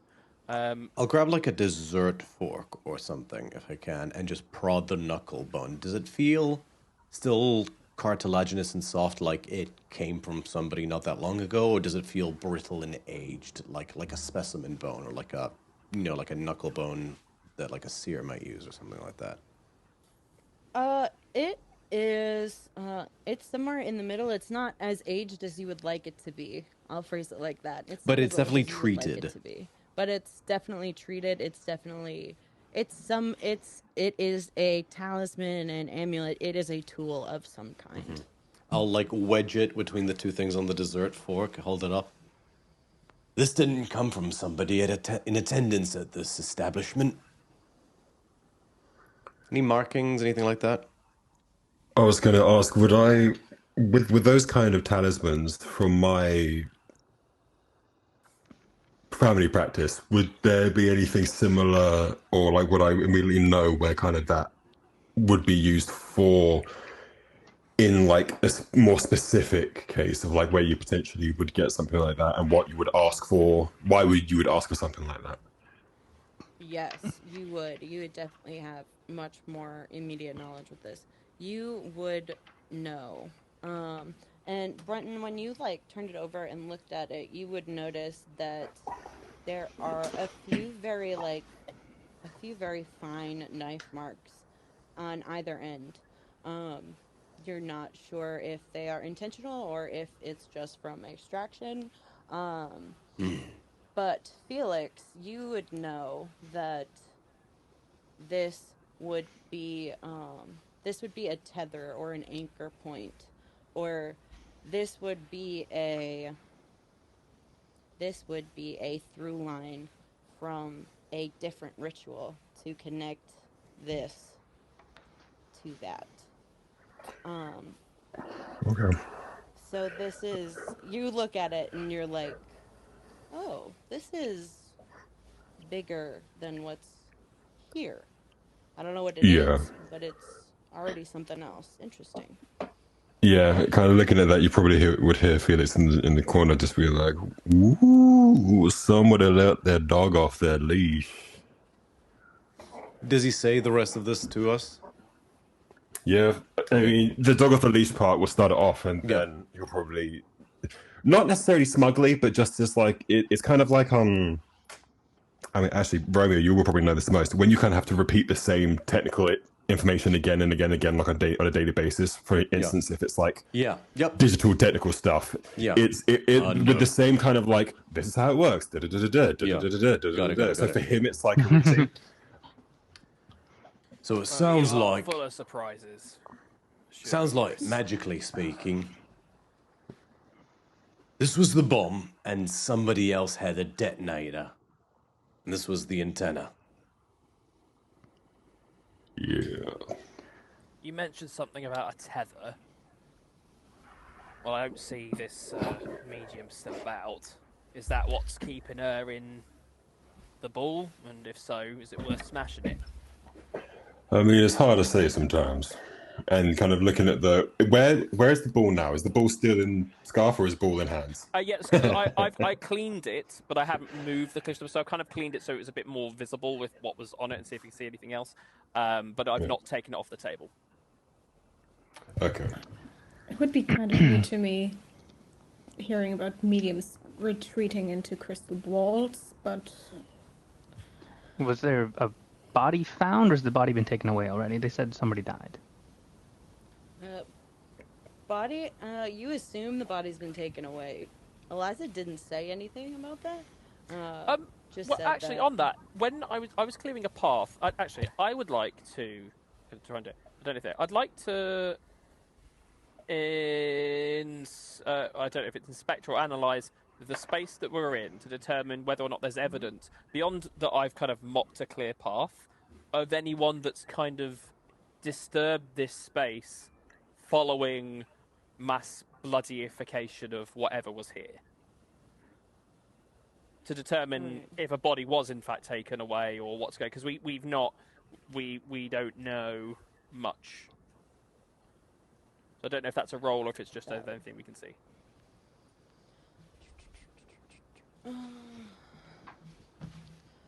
Just as a thing that you can see, you notice that there have been people that came in here between mass exodus and you guys arriving. It looked like there was a group of. You can make out that there were about 4, maybe 5 people that came back in here before you guys did. Okay. And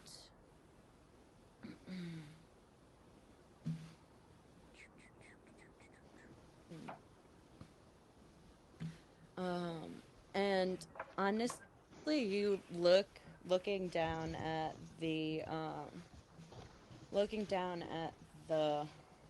blood on the table, and that's now pulled on the ground, and just the way that everything is here,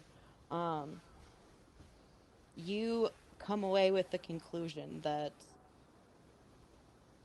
you don't think a body fell, and you don't think a body was taken from here. So we see a lot of blood, but no sign of where a body would have landed, or. Oh yeah, I was about to say, what is the ratio of blood to flesh? And did they tell us if all the guests got out alive, or did the guests also go missing? They told you that Eliza told you that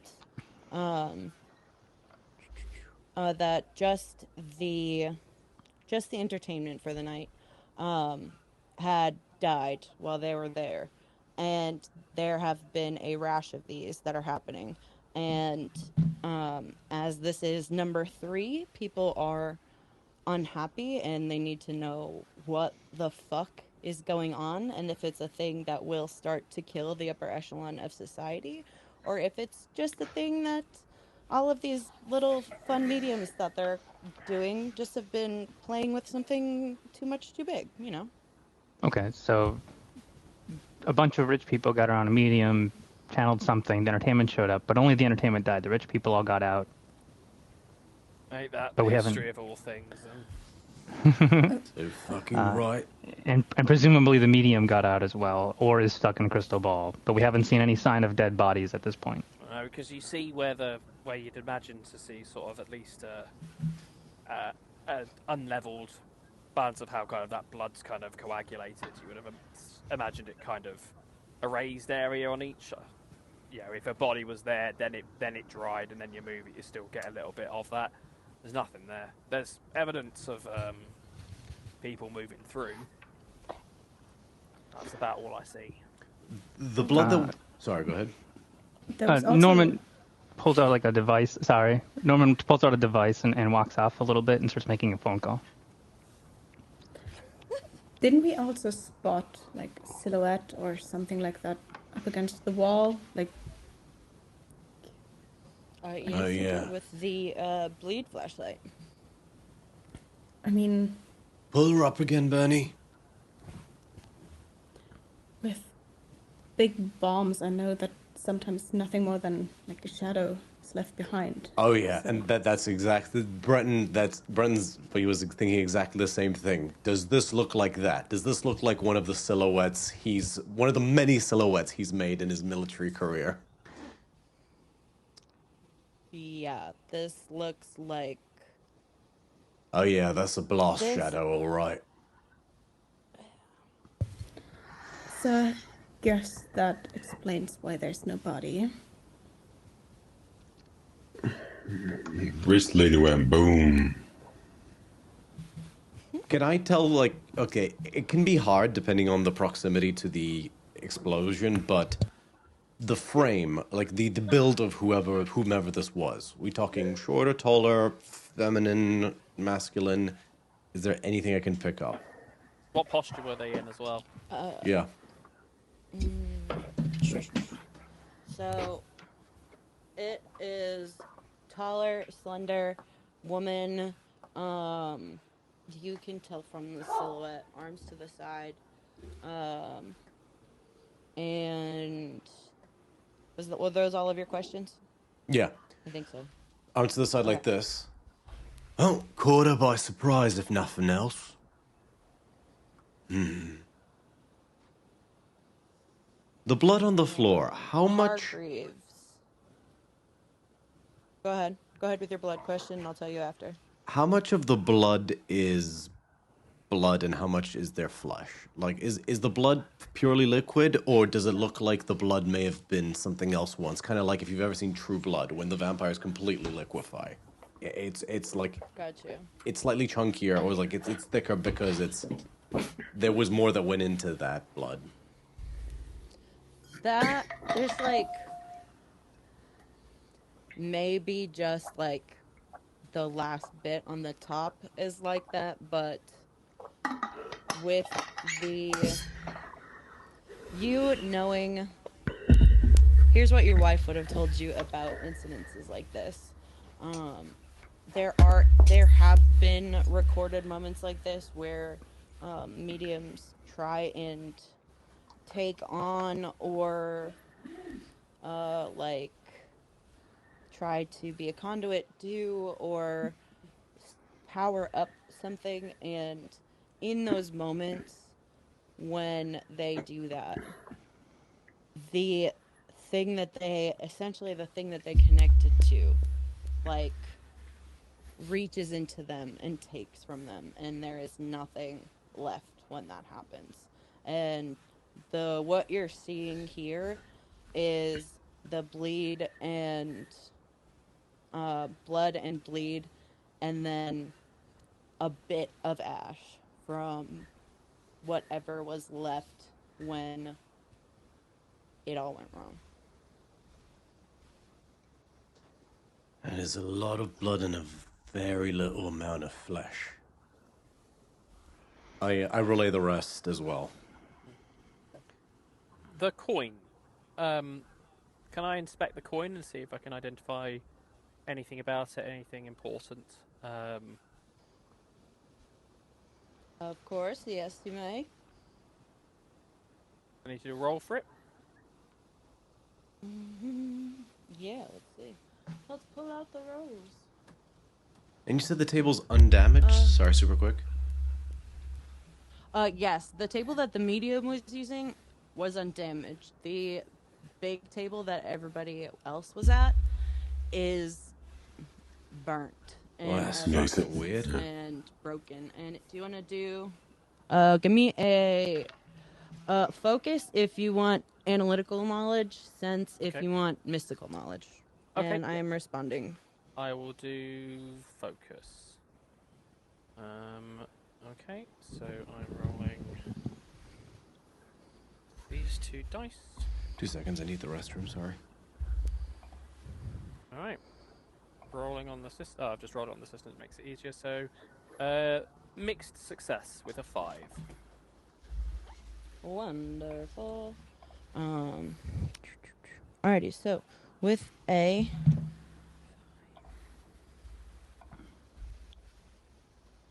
and you were looking for, what did you just ask about? Sorry, I was trying to do something else. Just you were looking at the for, coin. Yeah, looking at the coin and just trying to inspect the coin to coin. That was see what it is and Alright. its purpose. Okay, so you look at the coin and you see this.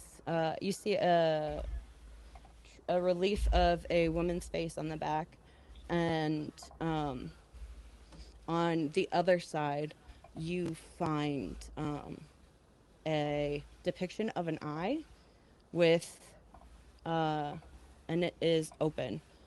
So you've got a woman's face on one side, and then you've got an open eye on the back. And you, being the historian that you are,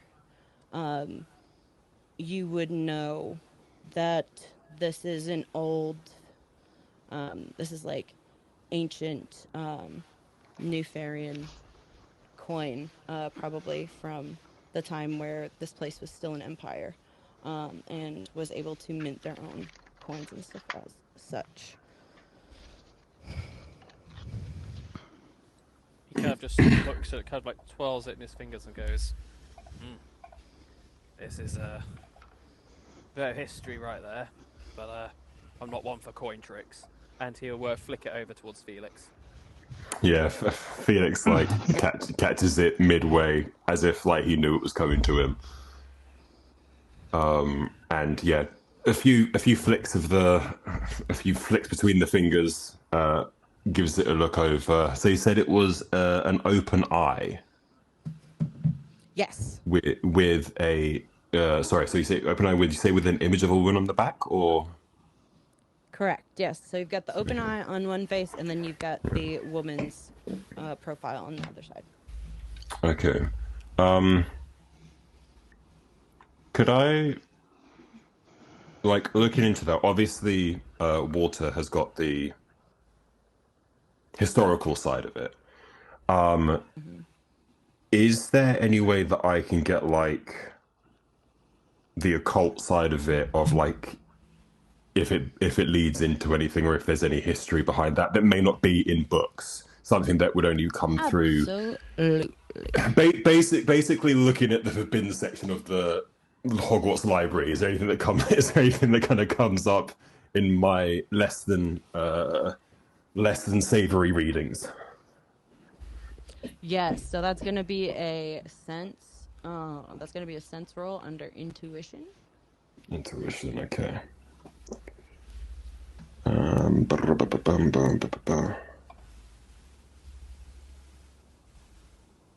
Actually, if I take a brain mark, can I use occult researcher? Of course you can. Of course you can. And I would do that. I'm going to take a break right there. Okay. So that would be... So yeah. So something that's not been revealed yet, and if there isn't automatic anything... Success? Yes. You got it. So what you know about this is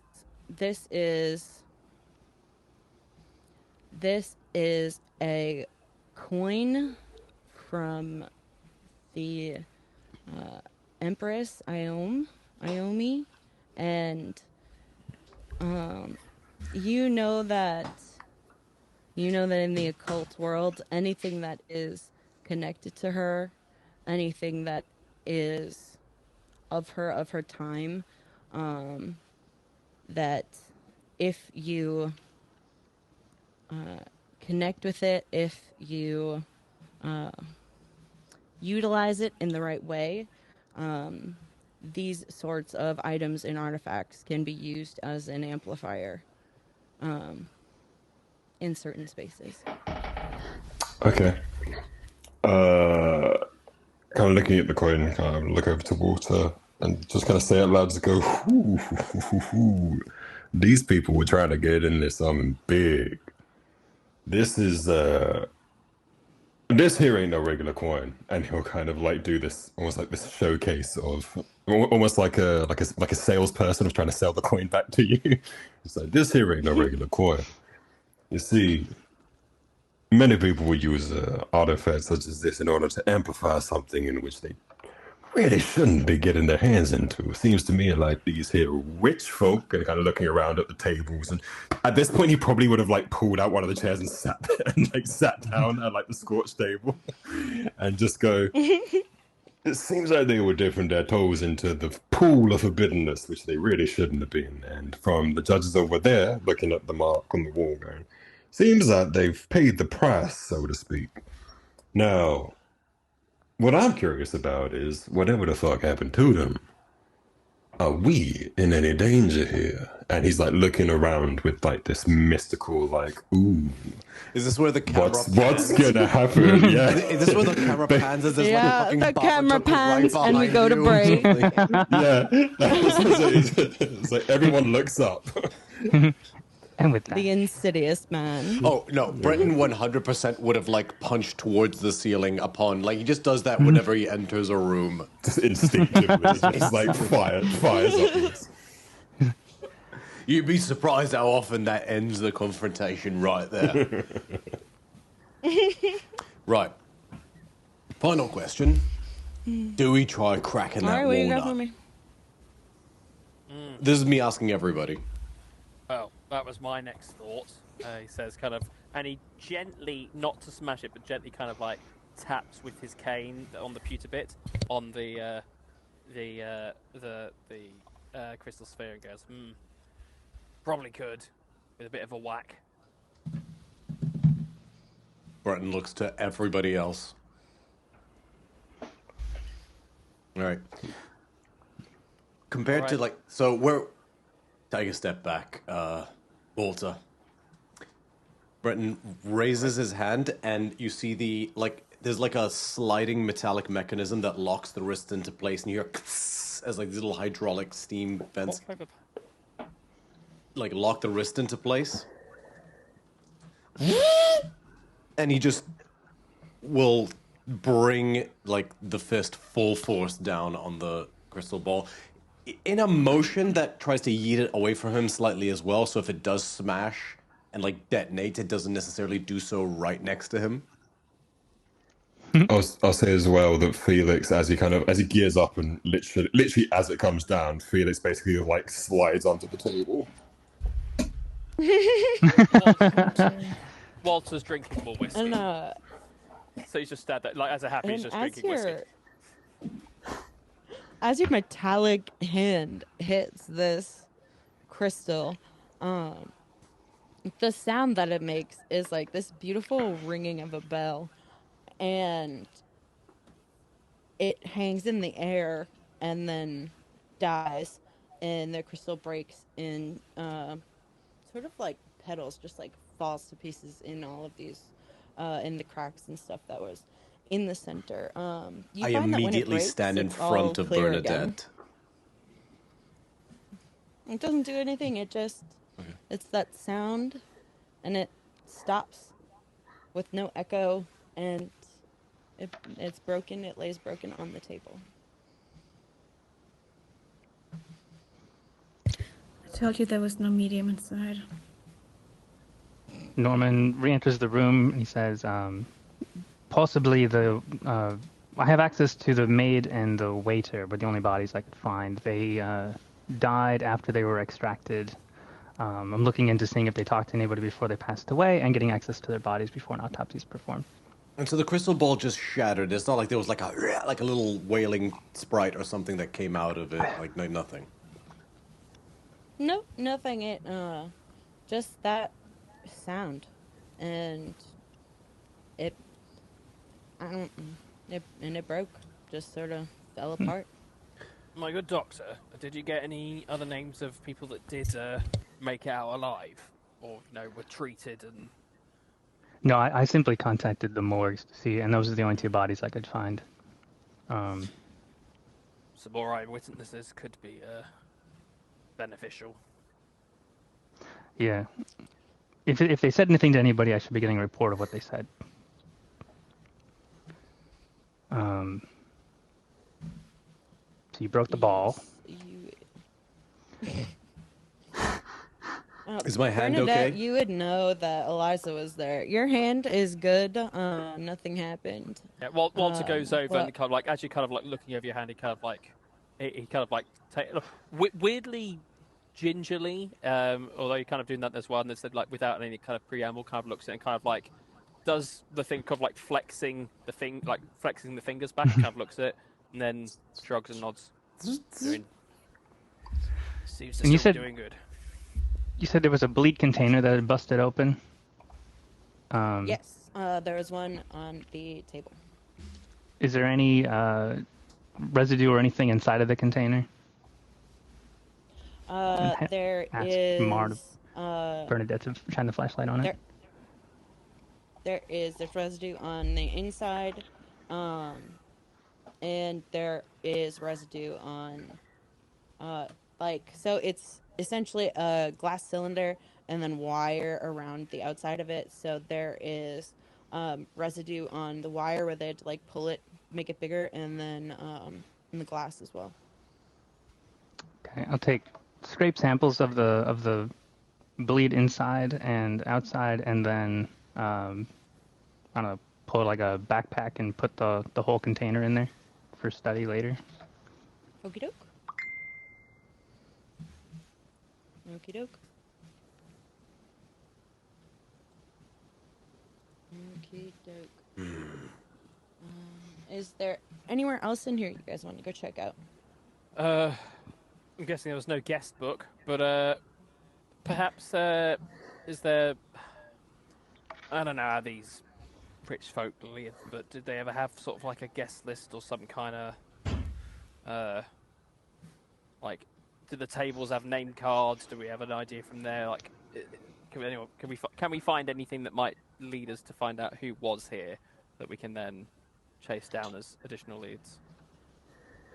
Yes, absolutely.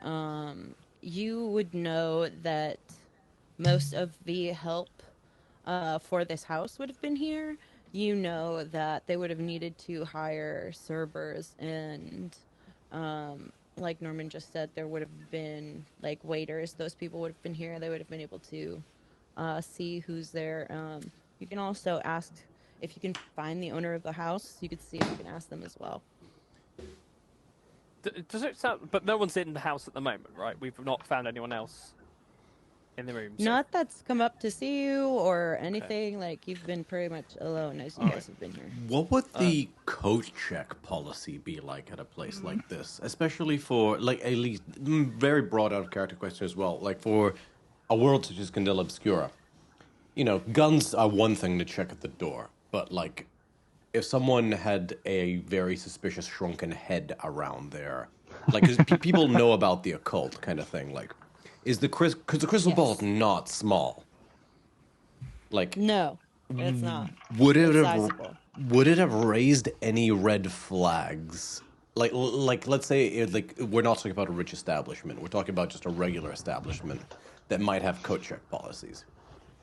Would something like this have raised any red flags per what is considered the norm in the Fairlands or like this world that we inhabit? If anything does at all. Well, so the thing for this is you would know looking at this size-wise, this is for show. This is for show or has been made to certain parameters for a reason. But for the most part, things that are like this, if you are a person that's known to be a medium or a cultist, or as you know that they were looking for people to sort of like fill this role for this party, I don't think anything would have caught people's attention, but in general, I think for the greater populace, everything is unassuming until proven not. So someone would have had no problem. This would not have either had to be snuck past or like sanctioned to be brought in. Someone could have walked in and no one would have batted an eye. Absolutely. I suppose if someone said there was some kind of medium and does the whole crystal ball thing for a living, they'd be able to get away with bringing something in so straightforward. I think the pieces of the table settings that you are looking at this medium's table, the things that set off alarms to you it's not the crystal ball, it's all of the other pieces that goes with it. So it's the coin, it's the knuckle bone, it's the talismans and everything. It's the bleed container, all of those things. And I'll hand those all to Felix, as in like I only had the bone wedged on the dessert fork. I hand him that, but I trust the rest.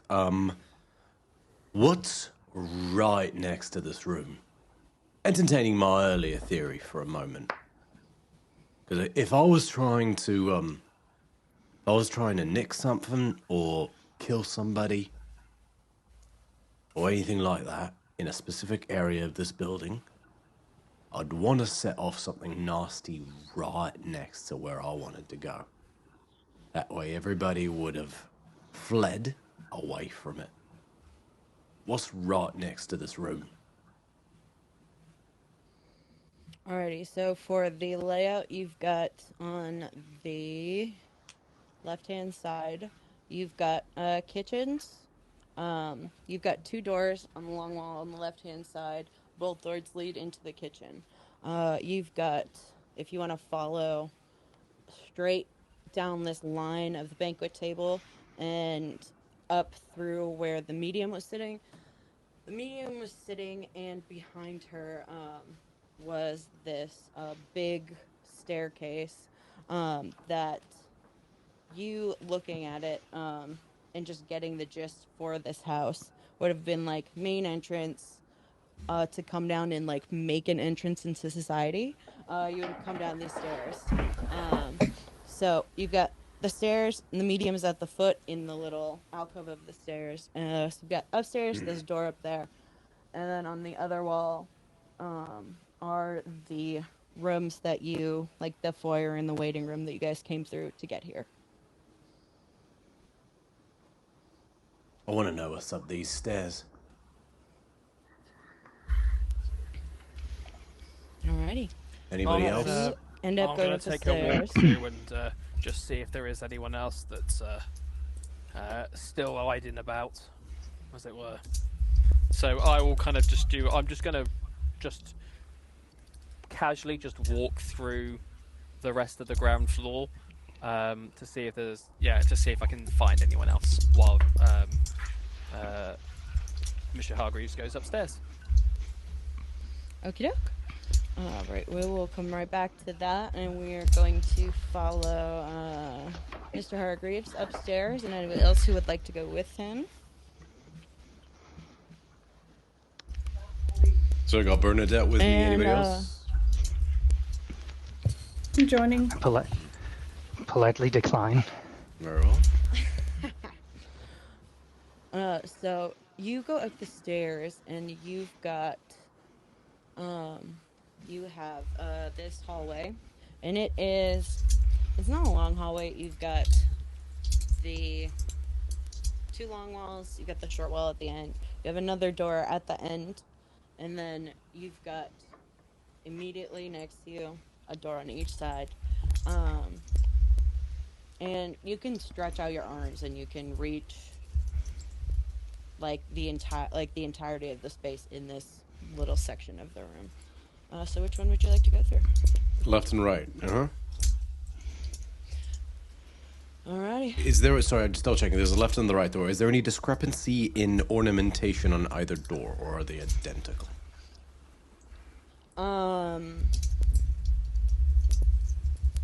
They are identical and the one on the end, there is more wear on the hand plate where you push the door open. So that's really the only distinguishing factors between all of these. I'll mention this to Bernie and say, what's the bigger red flag for you? The door more walk through, or the door less walk through?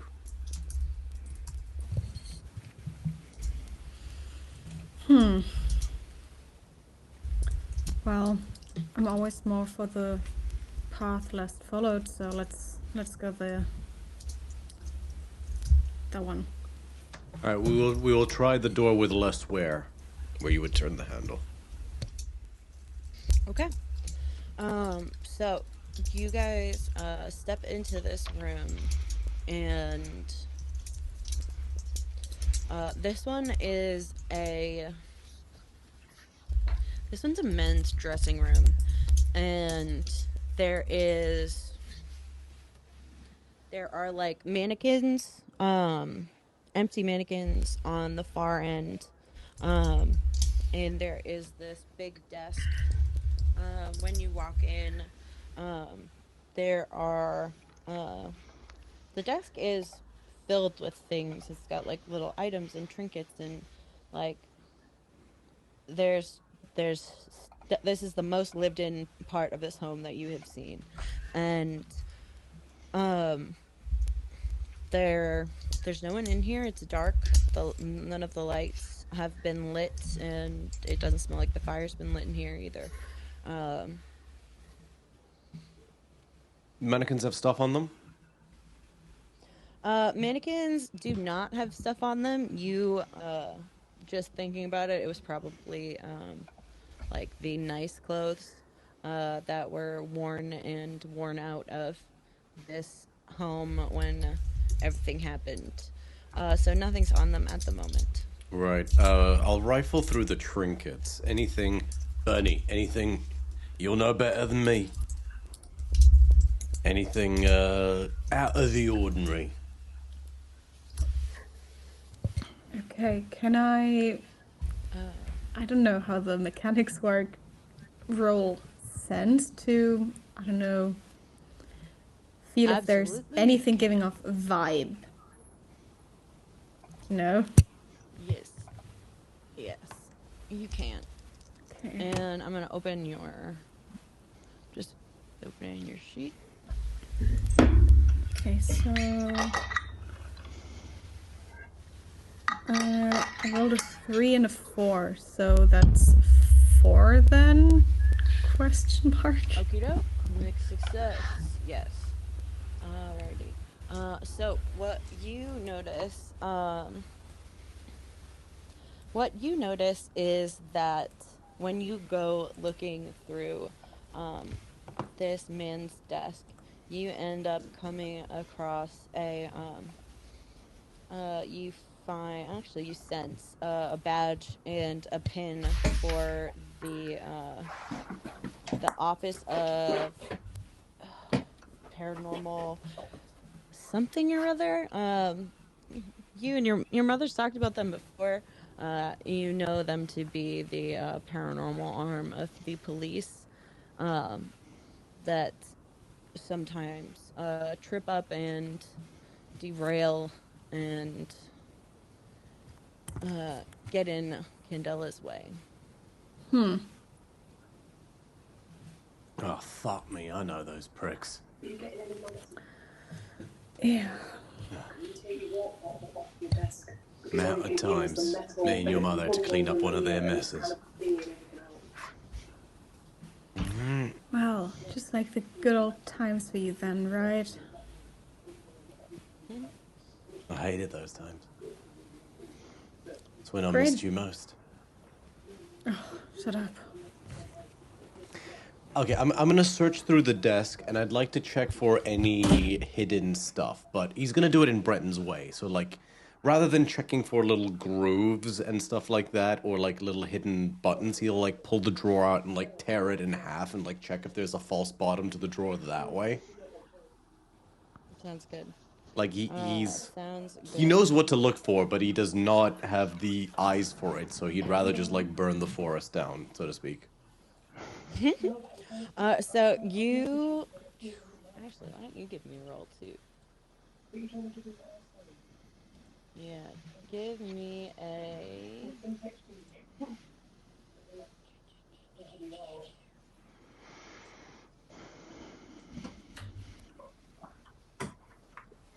Yeah, give me a survey roll. Okay, I will spend a grit to roll 2 dice instead of 1, I believe. Yes, you can. That's a 1 and a 6, so is that a critical success? Hell yes, critical success. Yes, it is. Okay, so you end up finding,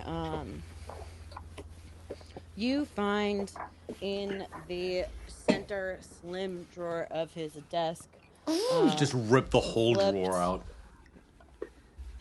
Flipped upside down and underneath underneath a faux panel, you find this guy's collection of his personal cases that he keeps for his own perusal. So you find his like personal conspiracy files, and you going through that, I can give you that later. You Sure. see that he is looking into a member of Candela Obscura. You just notice the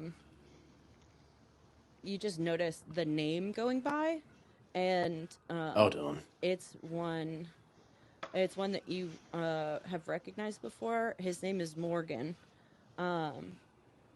And he's not one of your soldiers, but he is a soldier that Candela has made a point to use, so you've crossed paths with him. And Not a member of Chimera Squadron, but a soldier nonetheless. correct. Okay. Morgan. I know that name. Who's that? Worked with CO and your mother a bunch of times. Main left hook. Like, do I know anything about Morgan? Is he like a marksman versus a bruiser like myself? Yeah, he is. He's a bit more calculated. Definitely a bit more sniper mentality than Marines. So He could unbutton a man's shirt with a rifle from 100 yards. Impressive. Good bloke too.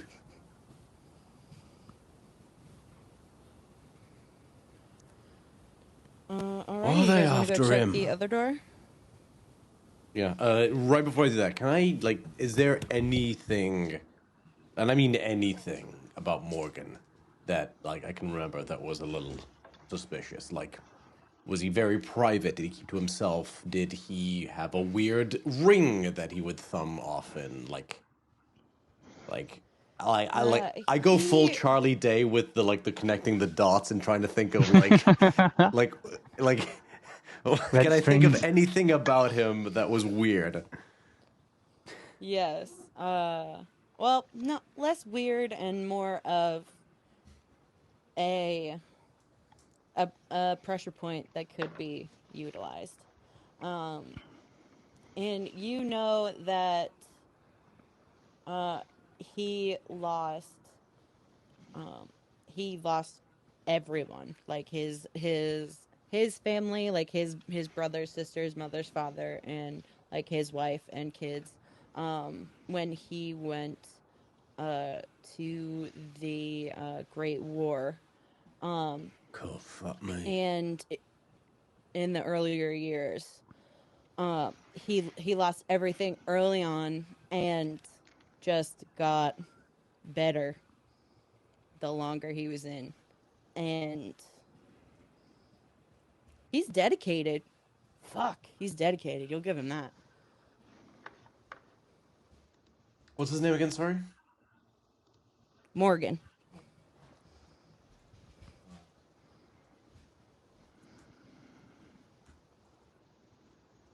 Cool. I'll tell all this to Bernie, and I think that's everything in here. Other door? Sure. Alrighty, the other door is a woman's dressing room, and it's also got a similar layout. Only there's a lot more botanicals in here. There are like cuts of flowers on the wall, and the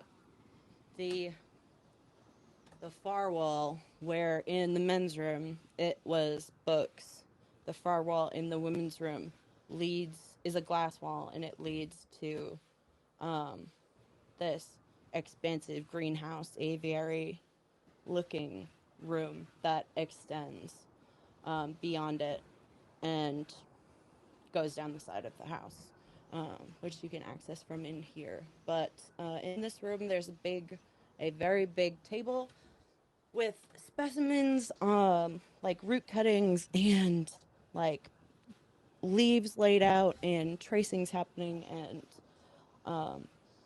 this just feels much more like a workroom, but there are obviously like the dressing gowns and vanity and stuff in here as well. Oh, are there any dresses, like actual dresses here? No, none that you can Right. see.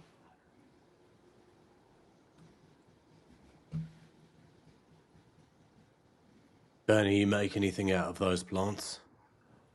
I know you use them for a couple of your rituals. Let me see. Do any of the plants look familiar to me? Like, do I know if they have like paranormal uses, abilities, something like that? Yes. So on some of these,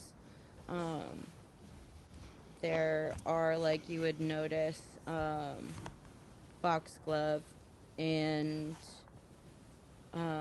asphodel and like chrysanthemums and other things like that. You'd also notice like rosemary and mugwort and like juniper and stuff like that. There are, when you go and look at the papers that are beyond, like, go look at what these clippings are and what some of the notes are on the paper, some of these things seem occult-ish, but also when sometimes normal people look, like, looking at things in science also looks like magic. So it could be science. It could be that she's trying to do something else. But it's definitely an odd pair, the two of these. It could be something. It's not so clear. Maybe she just wants to brew some tea. Maybe she wants to fuck up the world. Who knows? Often those two actions go hand in hand. Yeah. All right. Well, start looking, I guess. And I'll just turn this room upside down for anything weird. Like, without necessarily knowing, like, where to start, he's just gonna apply the finesse of a bulldozer and just empty drawers, like, pull out flowers to check in pots. Okay. Alrighty, and okay. Alright, so you do that, and it's a mess. It's a disaster. Do you guys want to go into the greenhouse? Do you guys want to go into the aviary? So I don't find If anything? not, you're going to... no, Knight. Okay. Not anything else than you already have. Okay, I mean, yeah, well, I mean, I'll head in, but also I'm happy to, meanwhile, and, like, I don't mind. However you Yeah, want to do this. exactly. I'm going to go, I prefer that, but yes, meanwhile, we'll do that. Meanwhile, Yes. Meanwhile, we've got downstairs, we've got, Walter and Felix and Norman. What do y'all got going on down here? We're all just vibing downstairs. Yeah, I mean, Walter just started wandering, Literally just like hanging an out. old codger that's been left off his leash, and Care is trying to find him somewhere in the home, and Be he's honest, just wandering. does Walter have a bracelet with his own address on it? He does have a medical bracelet. It just on, says the but, bookstore. Yeah, if lost, return to the bookstore. Well, considering the bookstore doesn't have a title, like the store doesn't actually have a name. Like when you arrive at that street, it's just a green door with a brass handle. It doesn't even have any kind of announcement to that the it's green a shop. Yes. Makes things nice and it'd be an interesting challenge for someone to return him if lost. But yeah, he is just wandering, very much kind of just like peering into rooms. His main objective at this point is to see if there's anyone else still in the room. It's still in the property that we have not seen. Yes, you go into the kitchen and you are immediately hit with heat, and you know that this kitchen is running. They didn't tell the kitchen staff to not come in today, so you follow that through. And there's a group of 3 women, 2 guys. You've got some people like rolling and kneading out bread. You've got other people trying to get some just regular meals going on, and they all sort of They don't notice you, actually. They're just Okay. going about their business. What is kind of taken back? There's just like, in the midst of basically some kind of mass exodus that's happened just a few rooms down, amidst screams and copious amounts of blood and various other things, that kind of stepping into this room, it's just almost like nothing's happened. So he just kind of watches for a bit, and then he just kind of like takes a moment, and then if he's not detected, he'll just take his cane and just tap the bottom of the cane on the ground. Oh, Mister, and the oldest woman looks surprised and looks up to see you, and you're not Mister. Who are you? What are you doing here? Well, we've been sent to investigate the issue in the room 2 doors down. I was surprised to find anyone in here. I'm not Mr. Who. Well, you're not the owner of this house. And his name would be... I had expected... Mr. Evans? I didn't expect anybody to be here. I mean, they're not even around. Nobody So if you didn't expect anyone to be here, just a query, why are you cooking? We live on the... We work taking care of this house. We live downstairs. I understand. I apologise. My name's Walter. Mr. Edward Elmer. I own the bookshop. It doesn't matter. Few nights. Just to refresh my my out of character old man brain. How recently did this thing happen? Was it last night? Was it 2 nights ago? Last night. Last night. Were any of you working last night?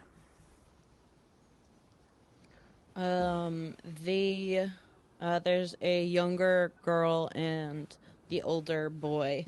They both look at you and nod affirmatively. I don't suppose you ever get like a list of guests you expect for these kind of soirees that No, not at these kind of parties. No. That's really the whole point of these parties is so that they, not having a guest list. But, I might be able to, between the two of us, we could probably rattle off most of the people that were there. It's, honestly, most of high society just rolls up. Like, sometimes it's only supposed to be 10 people and, well, they tell us it's 10 people and we'll arrive and it's most of the Eves are coming in through the doors. So, there were a few professors I think there were a couple of professors from the college. I'd heard one of the Evans girls talking about it, that there was like some big occult researcher or something. I don't really remember or pay much attention to those things. But I don't suppose you might know the name of that researcher, or I believe his name was. Let's see, what did I he believe call is that him? a first name or? Oh, Jesus. Is this Bernie, a I joke? feel the overwhelming urge to facepalm, and I've no idea why. Is this a joke? No, anyway, so his name was Cyrus, I believe, and maybe the last name Helmsley. That feels right. A bit above my pay grade, to be honest. Does the name Helmsley ring a bell to me? Yes, it does. In passing, you do end up with some students in this bookshop. They do end up filtering through. It is a name that you have heard in passing. Okay.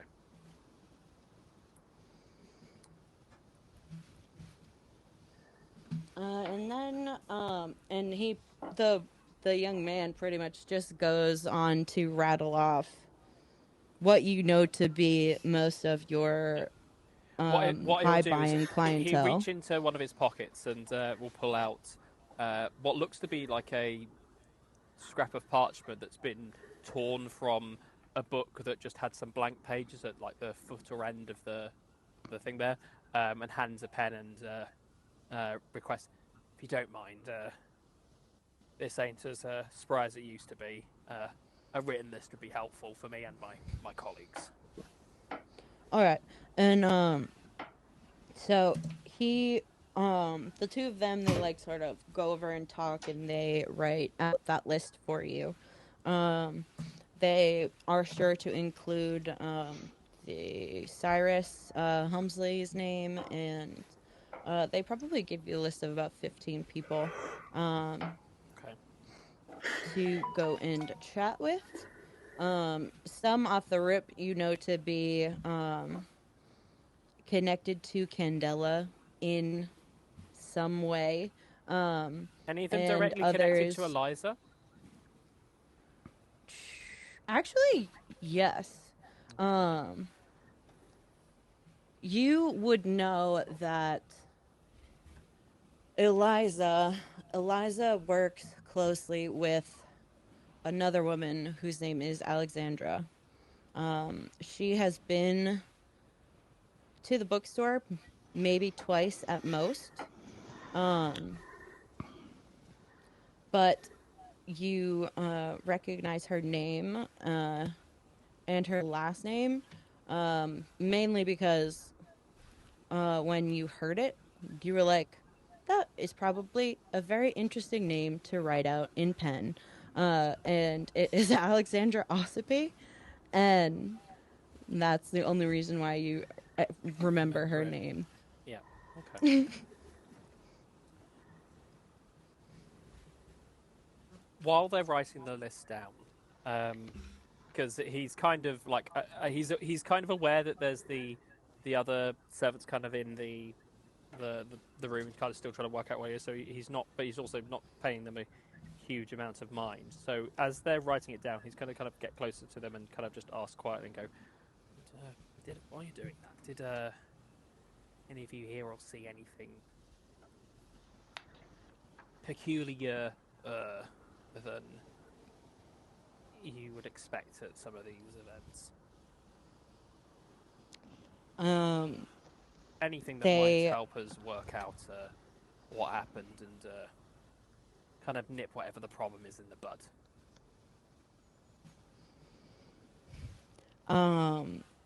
You see they like exchange this look, and the girl, she shakes her head and nope. Okay. That's definitely all I remember. I'm going to and she use- goes off oh, to go do well, her as stuff, she says but the that, young I'm man going- will give you some information. Okay, but there was a look kind of gathered between the two of them, right? Before Correct. she said that. Okay, before she moves away, I'm going to assign one of my equipment slots now. And I pull out from my pocket a camera. And the only reason it's obvious what that is because the moment he takes it out, he's pressed the button, and there's a little flash of light as he takes a photo of the two of them, and he goes, "Well, I'm sure if you were looking for work in the future, knowing those looking for servants in the future would love to know those that were present and less than observant during a time of crisis. Because, if you're looking for good servants, you're looking for those that can pay attention. Are you sure you can't remember anything?"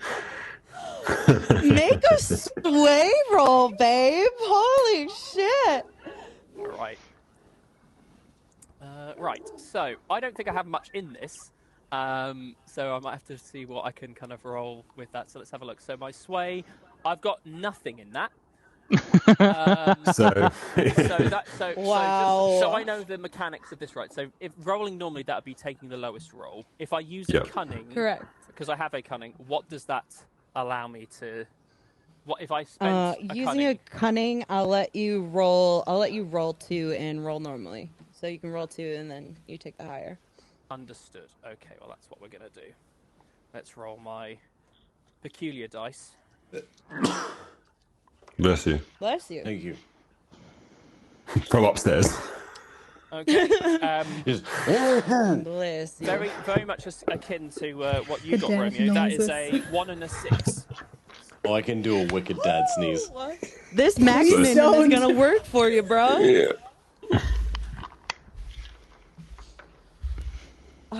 Wow. So that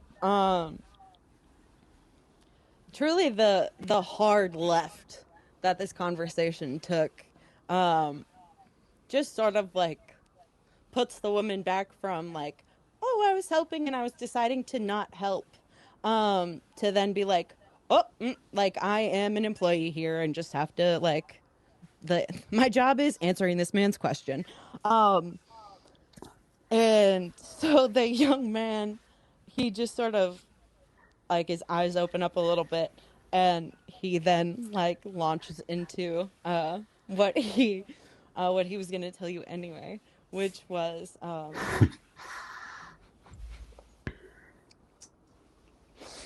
so funny. Which which was that this normally when things like this happen when there are parties, like we Mr. Evans, like he has a person that he likes to go with. Like this isn't the first party that anybody's had that we've had a medium do tricks or something, you know, and there's usually one person that that Evans has used, and this time we didn't use them. We went with, I don't remember who we went with. Someone else that was recommended from someone. That's obviously, I work in the kitchens, so that's not entirely my purview. But this woman, I haven't seen her before, and the people that they normally go out and grab to, you know, like play the part, are normally people that I've seen. They're normally people from, you know, either the harbour or like South Soffit, and so like they're faces that I would know, faces that I would recognize, and this woman was not the case. And the young woman, she is like kind of standing there like chastised, and she just sort of mumbles, and she was like, she went about with her, you know, made her entrance and like did her little show as normal, but the words that she said, they weren't right, and I don't know if it was because people started screaming or if it was her words, but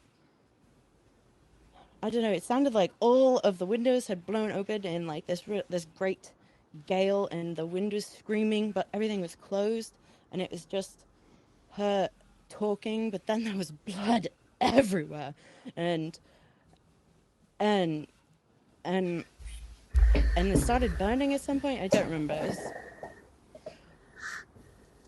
and the boy just sort of like elbows her when she starts to like talk faster and faster, and she but by the time that everybody had like cleared out, or even that, I don't know, that Mr. Evans had even come to his senses, she wasn't there anymore, and all that was left was the table and the blood, and I don't know what they're going to do about the dining room. And did when she introduced herself, did she use any name, any title?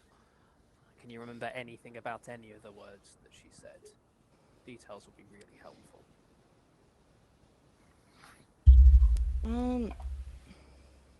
Well, she said her name, and it was, of course, it was a stage name. Her stage name was Ambrosia, which seemed a bit on the nose, but yeah, I don't really know what her actual name would have been, and she wasn't really around to ask or, I don't know, check against anything when people went to look. And the words she spoke were odd, you said.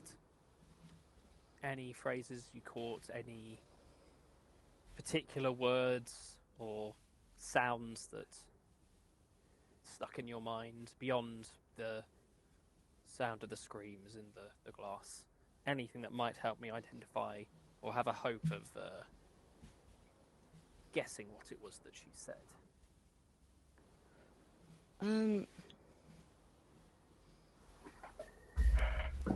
What?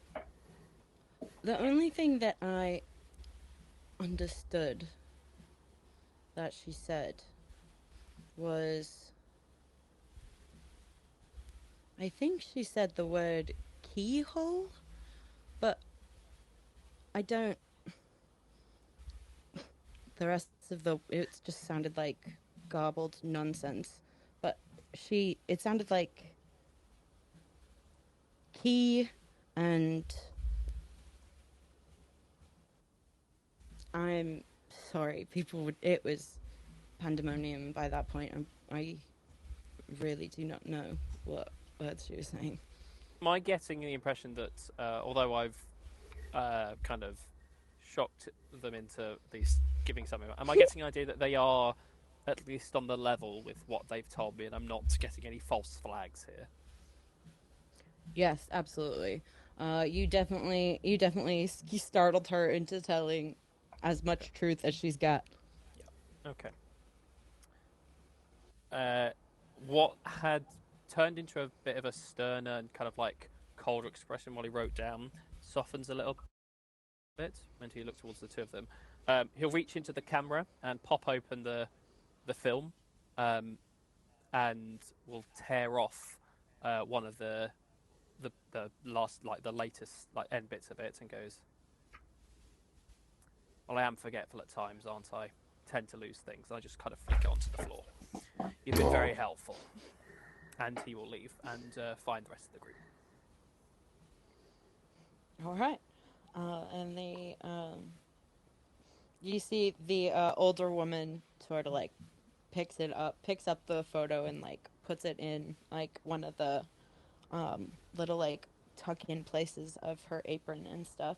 And they go back to work. What have we got going on with Felix? What are you looking for, if anything? I mean, to be honest, I think Felix is probably just still sat at the table, and like, if the food on the table is even remotely edible and not completely scorched, he'll probably just pick at things he can find and just acknowledge and look at the rest of this ragtag team of like people who know what they're doing, and he's just like witnessing and trying to absorb as much as what they're doing is kind of like an observation of how do I pretend to look as professional as they seem to be. But as he's doing so as well, he'll, I mean, assuming that the doctor is doing his doctory stuff, and no one's really paying attention to him, he'll just take out his little die set that he has, and just roll on the table. And same question I asked you earlier privately. Okay. Yes, absolutely. And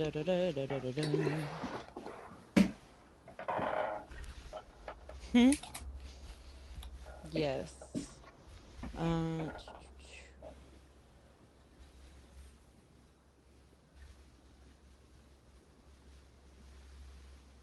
So you throw your die on the table, and it hits and rolls 6 up, and it yeah, just rolls 6 side up, and Beautiful. you're just there in the quiet. Beautiful. Kind of like when you're kind of like bored and kind of like fidgeting with a pen or doing something like that, he's kind of looking at it and he's kind of rolling the dice in that way, just like doing it every now and again, but never letting it roll fully. And then when he does let it roll fully, he looks at it, sees where it lands, and he just kind of like smiles ever so slightly to himself.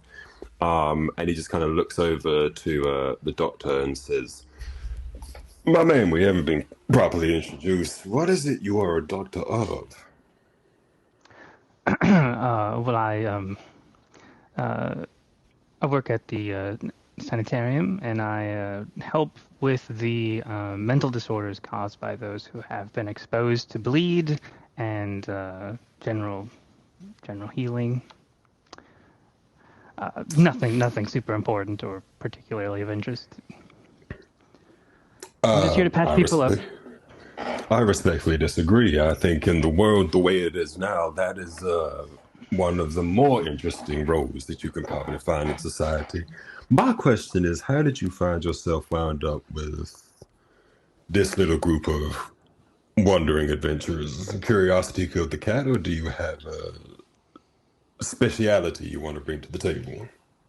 I don't really know. I go to the bookstore on occasion to do some research, and a woman showed up this morning with a token, and it seems like a fun thing to do. Way to get out of the office, that's all. And yourself? Interesting. Very much the same story. I had a rather red-headed gentleman come and give me an invitation to Walter's fine library, and like yourself, I decided this seems like this could be fun. But they all seem to know what it is that they're doing. They seem to have a good eye for detail. And then you'll see him like pick his dice up and put it in his pocket and just go, "This is all so fascinating to me. I'll be curious as to what their findings are." Yeah, I'll be curious to see how professional they actually turn out to be. Yes. And yeah, I don't know. What strikes me as weird is that there's been 3 of these, and they'd had very little information on the first 2, and you'd think there'd be some sort of commonality we'd be looking for between the 3. And so if it's the equipment that's faulty or if it's the medium that's faulty, I'm not sure. Yeah, it will be interesting to find out if there's a common denominator across the 3. All we know so far is that the rich tend to stretch their limitations further than they probably should. And when you have a result like this, looking around the room and seeing like the scorched table and the damage and the mark, and then the medium table being completely fine, you'll see him kind of like mosey up beside you, kind of closer to the medium table, look at it and everything on the table. And you just see him kind of like fiddle around with what's there, not like in a incriminating way, or like it's kind of like a playful, just tidying up of things. Sure. And yeah, he just kind of looks and just goes, "Well, I have a strong feeling that we're in for a very interesting evening." And is it the tooth that gives you that feeling? Well, it was actually the knuckle. The tooth is actually mostly common in these practices. Interesting. It kind of looks at the broken crystal orb on the ground and kind of just like does that thing of like, you know, it's always like slightly off kilter in a house, and you try and put it back into place, but it's broken, so you can't really put it the way it was. So Yeah. it's kind of like a weird balancing of the 2 balls into each other, just kind of places it back. Yeah. And he just goes, I hope that wasn't expensive. I mean, with the size of it. I mean, actually, with the size of it, is it something that you can kind of get at like? Can you just get it at Home Depot, or is it something that you would have to like Etsy in? With the size of it, you would have to like special order it. Like you're like, this is bigger than most I've seen, so I don't really even Yeah, know where they'd get this. yeah. Oh, and I With fucking that, slandered then it. Good. yeah. With that, you kind of see you see him kind of like do one of those and just go, well, balls of this size don't necessarily come cheap, but you So know, we're looking at a fairly prolific medium who's able to afford such a so, fine crystal ball. so, Assuming someone it who wasn't definitely provided by the has house. someone who definitely has the means to, for sure, or hopefully, God forbid, this isn't the case, but potentially someone who is a little less savory may have taken the wares from a more profound medium and masqueraded as such. But that is simply a theory. They may have read the wrong Latin. Um, does any of this stuff look like it could be like? Would I have any knowledge that you could get this kind of stuff off the black market versus from reputable means? You would know that you absolutely can get the knuckle and teeth, and you have also seen an older version of this bleed containment vial before, so that's something that you can get as well. Um, but yeah, honestly, you would have the most, you would know mostly the connections that you would need to get bone and teeth like that, because they'd have to go direct to consumer, direct to buyer on that one. Yeah, does the tooth and Farm knuckle to bone look table. familiar? Have I seen these before? Oh, he's my neighbor, Oh, Mark. no, It's this is weird. Mr. Johnson. Oh, that's so bad. He was a bad guy, okay? He was a skeptic. This is funny.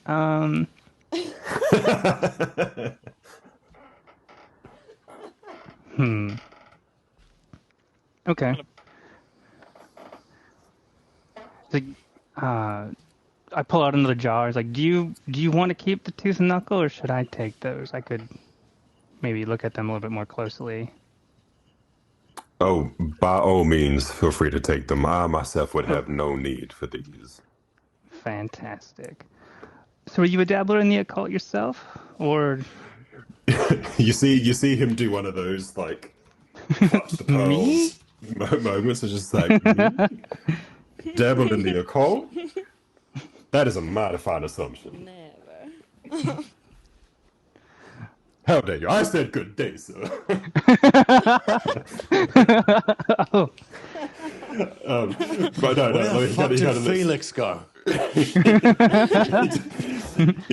he just kind of looks and just goes, no, not necessarily. I mean, to understand the world that we live in, as I'm sure you know, there is the academic and there is the practical side of it. I was something of an academic in my time, but the practical is always way more fun. I see. I see. Interesting. I feel like you and I are going to get on just fine. Well, we're really smart enough to stay back in the room. Two sides of the same coin. I've just been waiting to hear a scream from upstairs. Yeah, they've been gone a while. And Right then, about this time, Walter will kind of walk back in. meanwhile, excuse me. No, Walter will come back. Meanwhile, in the same room, Walter comes back in. Yeah. And he'll say, "Well, the help's still here. Good kids." And he hands over the list of names to the doctor and says, "Well, this is who turned up to this fine soiree. So if any of these chaps or fellas or ladies rock up with some bleed issues, then safe to say it may Yeah. be from the same incident. That name there, I mean, I think they come up with a better Ambrosia? one. It's a bit of a moniker for sure. She said it was on the nose. Now, I saw that sensor, or I don't really know how you describe it, those threshold detectors when we came in. It's not running now, but I don't suppose there's a way to get it running or get what came from it and check the names from the sensor against this list and see which name stands out and get an actual name. I don't really know how that all kind of works, but that might be a way to...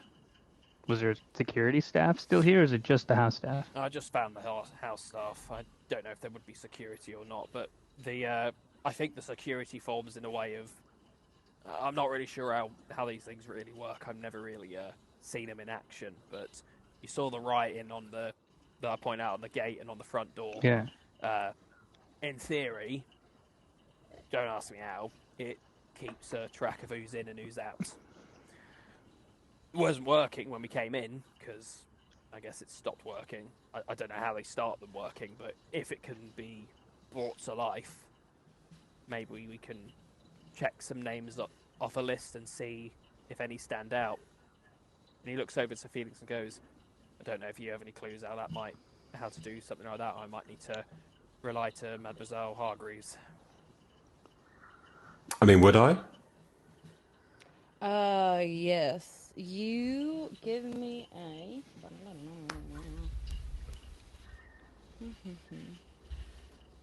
Actually, you would know just looking at these that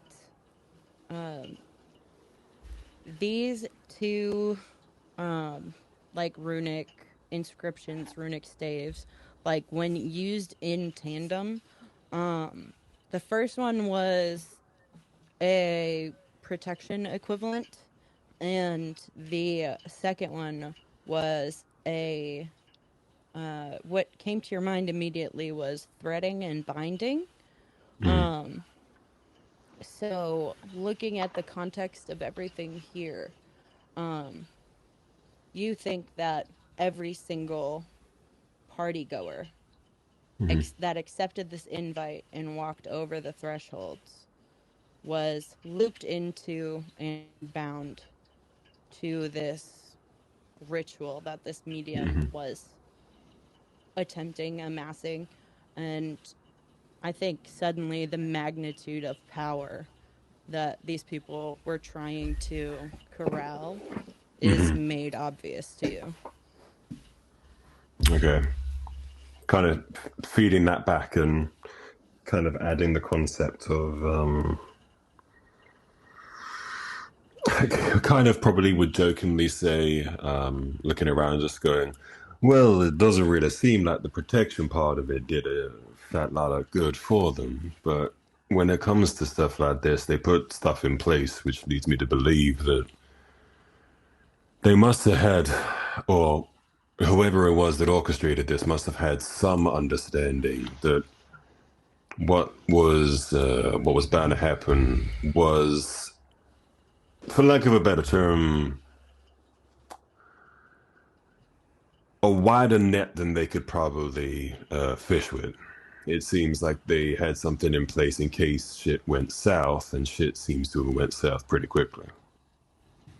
Does that mean that the owners knew what this Ambrose was trying to do, or like those inscriptions they're not fresh, are they? Those ones seem, I don't know how you tell how old a rune is. Yeah, is it like a lingering thing where, like, if it's fresh and turned off, there's still like a semblance of it, or is it basically like an on and off switch? If it's fresh and it is off, there's still going to be a semblance of it. So this one looks fresh, and you would assume that with the immolation of the medium, anything connected to her rituals would have also died. Yeah, okay. Effectively, once the big boss turns off, whatever they created goes with them.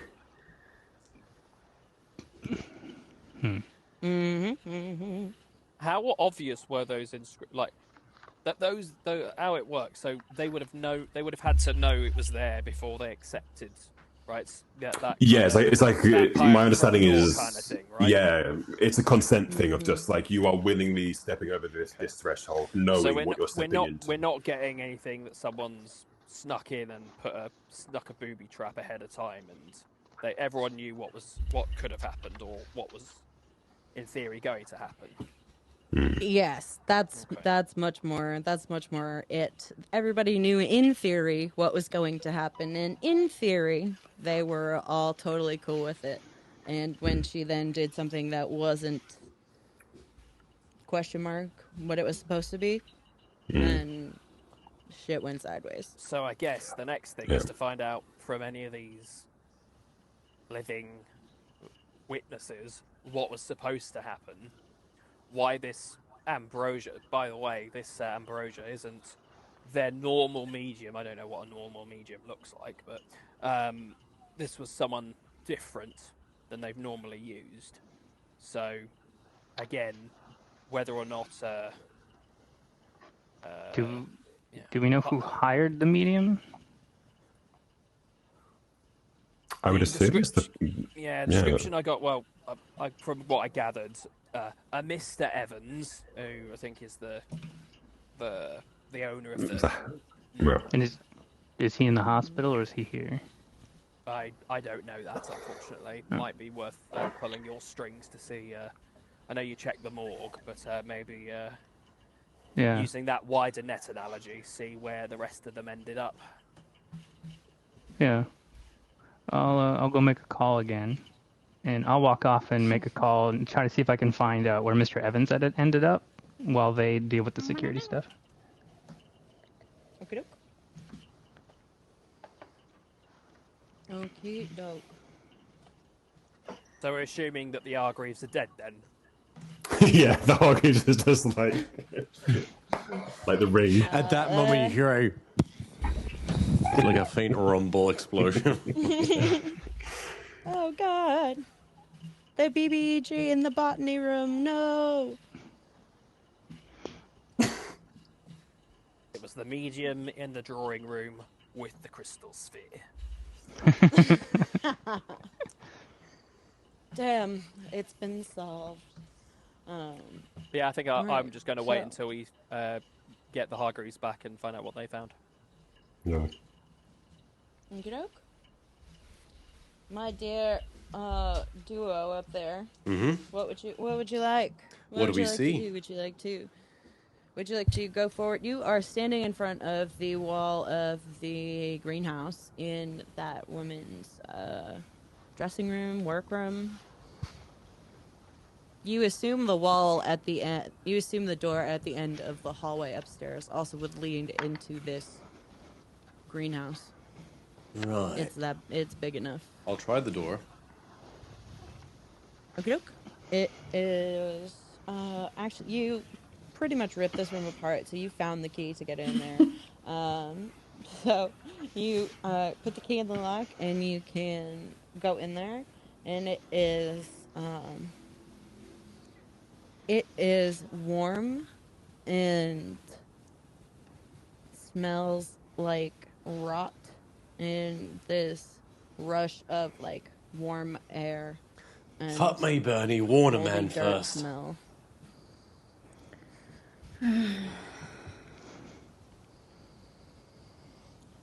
Bernie kills her father. I'll regret nothing. Oh no! She's so close. No. So it smells like rot. Mm-hmm. Like plant matter rot or animal matter rot.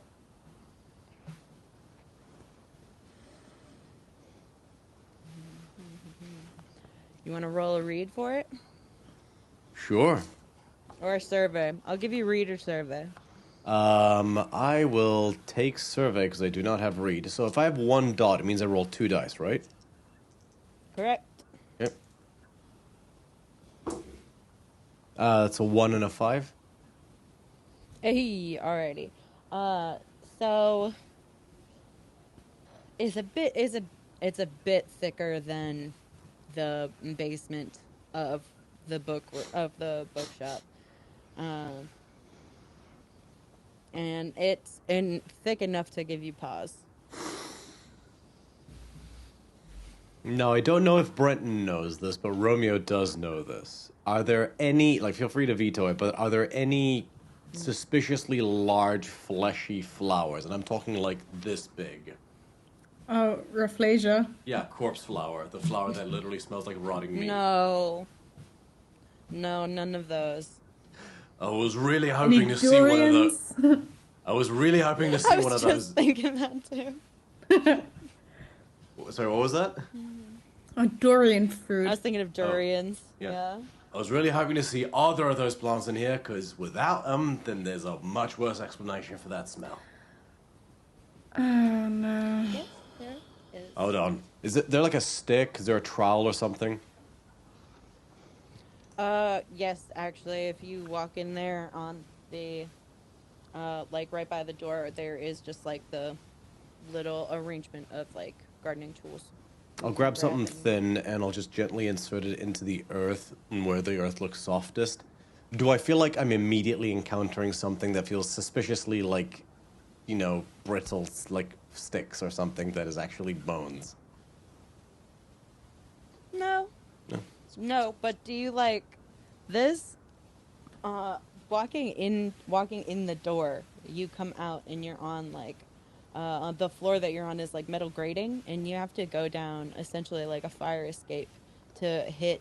So like you come out on this little balcony and you were looking down over like raised beds and like tables along the walls. So you can throw one of those. You can throw one of those tools into like the churned dirt on the bottom. But if you walk in and look, you can see pretty easily the slippered feet of 2 adults, like underneath where you're standing. So if you go out and lean over and look straight down, you can see. Oh, fuck me, that's what I was afraid of. Down here, Bernie. Let me guess. It's the lady and the mister of the house. Probably. Winner, chicken dinner. Lovely. Alright, if they leap out at me, shoot them, please. And I will, like, grab the ankle and, like, slide them out. Alrighty, you pull them out, and the man doesn't have like the upper third of his torso. So like shoulders up, gone. The woman, it looks like, I don't know. Looking down at the woman, you've seen animal attacks, you've seen monster attacks, you've seen people become monsters, become killers, and I think looking down at this woman, like, you can see that something about this was personal, because it like something was like looking for something. It wasn't just like there is viscera and gore and blood, and when you pull her, it is a trail through that. And she, as the body is lighter than you expect her to be, but it is a mess when you get down there. Jesus. Can I examine the injuries? And this is going to be a tall order. Can I tell how much of them might have been pre or post mortem? I'm trying to see if whatever did this maybe didn't kill them this way, but like ate them after it killed them, or if it like bit their head off in like one bite.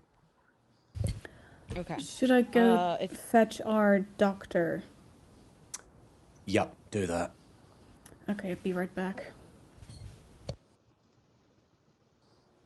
And you can roll a focus just to analyze, get your bearings in all of this.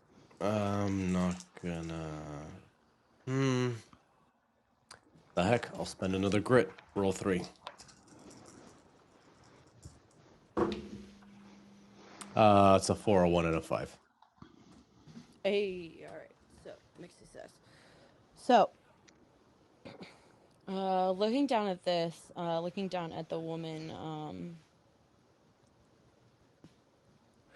the man you know died quickly. There are, giving it a brief glance over, there's defensive marks, sure. The two of them are down in front of a set of interior glass doors that are glass and iron, and they are in front of those.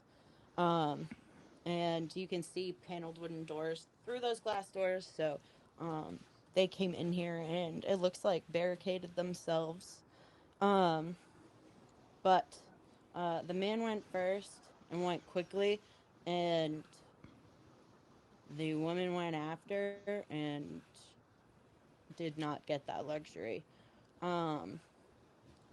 Mixed success.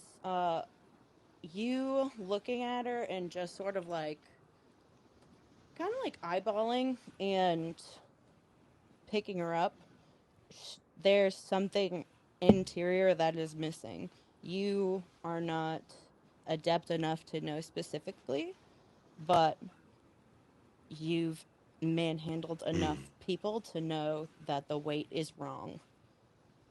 And there's no blood trail or anything like that. No blood trail or anything like that. There are blood stains, like wipes, on the like sides of the dressing gown that the woman is in, and they're like this just like destroyed, like satiny, like beautiful set of pajamas that she's in, and there are like streaks of someone wiping their hands or wiping something. And yes, the woman's hands are bloody, but I don't know. I'll rifle through both their pockets real quick for any clues, but other than that, I'll wait for Bernie and the doctor to return. All right. In the pocket of the man's coat, he's got a few loose shells in one pocket, as in like bullet casings in one pocket, and then he's got a few he's got a couple of loose bullets in the other, and a slug in there as well. You do not see weapons around him at this moment. And just for clarification, how, like, so the woman is, like, mutilated or just, like, liquefied kind of thing? Mutilated. Thank you. Mm-hmm. Oh, that's annoying. I'll wait for everybody else. Alrighty. Okay, Anything anybody Bernadette, want to do before they go into the greenhouse? Cool. Alright, so you guys can follow Bernadette back upstairs after she comes to get you, and you guys can enter the greenhouse and go about your investigation as you would like. just as a quick warning, I know Doc and Felix, you're new to this. This is pretty gruesome. Also, Doc, I hope you're familiar with forensics, so, yeah. That doesn't sound promising. Do we have any idea who these bodies were? that you're bringing us to? Since they were wearing pajamas, I would The owner guess. of the house, right? Yeah, the owner of the house, or at least some inhabitants. Mara, can't hear you. I think she's just disconnected. What? I could. No, Tamara. Yeah. Yeah. Our DM has Forsaken moved, us. has passed on. There she is. There we go. Everything was very unhappy for a second. I apologize. All good. Tamara, talk again. I don't think. Hello. No. There we go. Sorry, can't hear you still, Tamara. I can hear her. You- I think. I can hear. It might be your. I can hear Tamara. You might be showing signs of age yourself, Monsieur Hargreaves. Oh, You know, Dad never listens to me Oh, anyway. I was going to say they never listen to me. I don't. Oh, okay. I'm He's gonna tuned you out refresh so everything much. because I don't see. He's tuned you out so much it's Oh, affecting. okay, the talk again computer tomorrow? now. Okay. yeah, settings are You now disappeared from Video imported. Ninja We're for all some in reason. trouble. I guess can Hello. chat here. Hello. Everybody. Dad. All right, love. Ah. Perfect. Yeah, I don't know why you disappeared off of my Video Ninja for a second. I don't know why. Just tomorrow. Like as in you weren't in the call think- either. yeah. I could see you Sometimes on the when stream. When people leave and come back, I think I was having that issue too with video. Sometimes they just come back poorly. God damn that shitty German internet.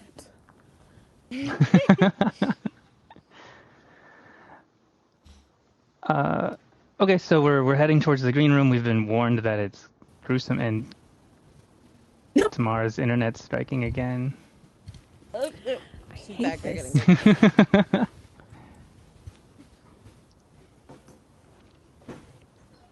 The only Hang thing on I'll for do just right another half hour. Yeah. The only thing I'll do right before they head in is I'll just spy the plants.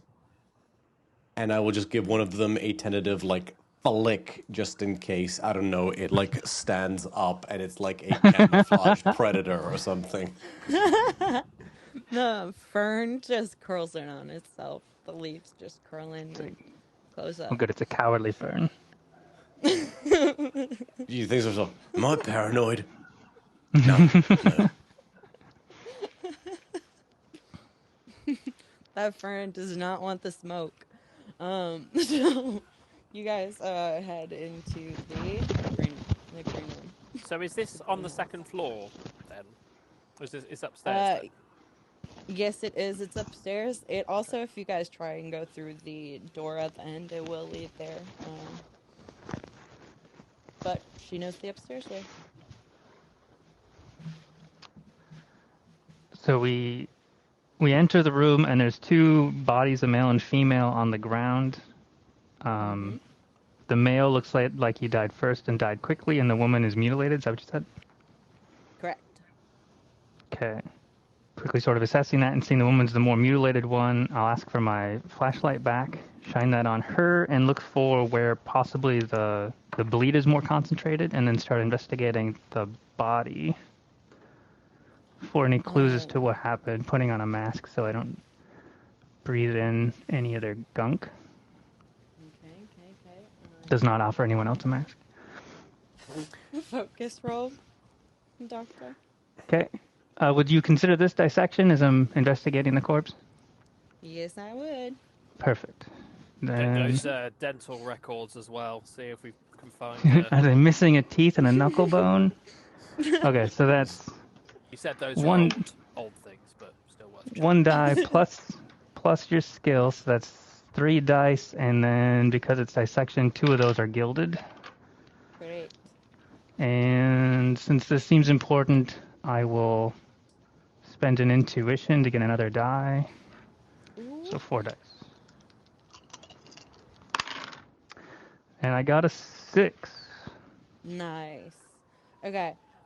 So going in there and 1 second. Okay, so going in there and checking it out, you notice that the bleed would have been concentrated in her stomach.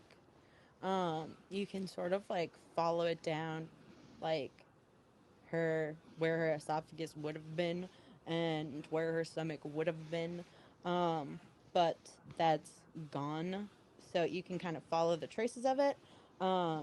But she is missing internally her stomach and her kidneys,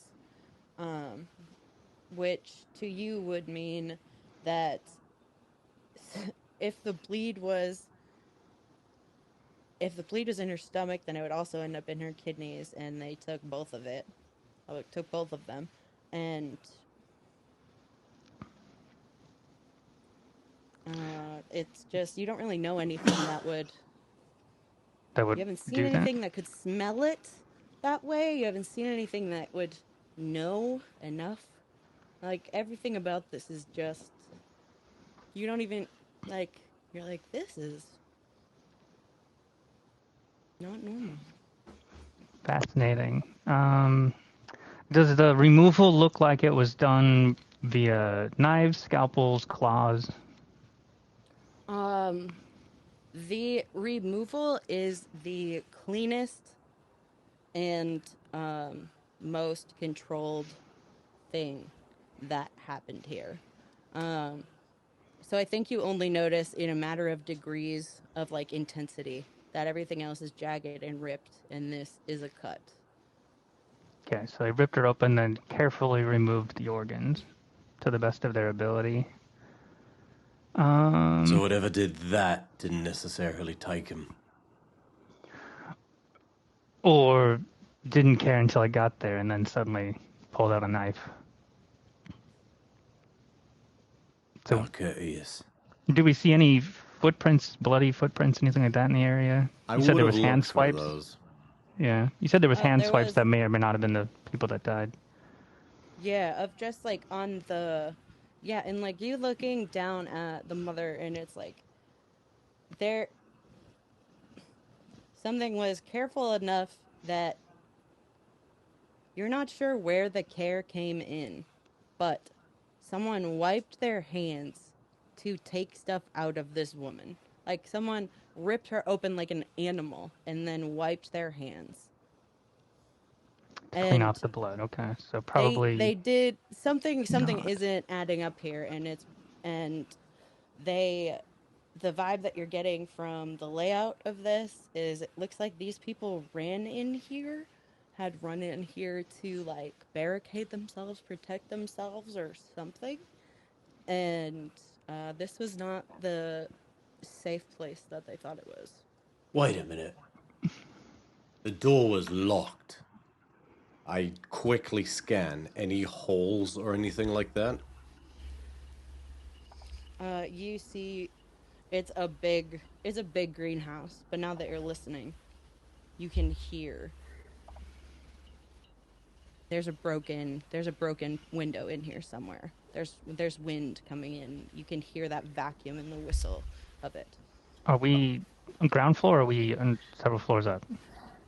You guys have now walked down to the ground floor, but even the ground floor is still on top of the things of, like, you're essentially built on top of the Mall of America in the day after tomorrow. So like you look down, there's glass and like there's a full civilization underneath you, but like you're on ground level.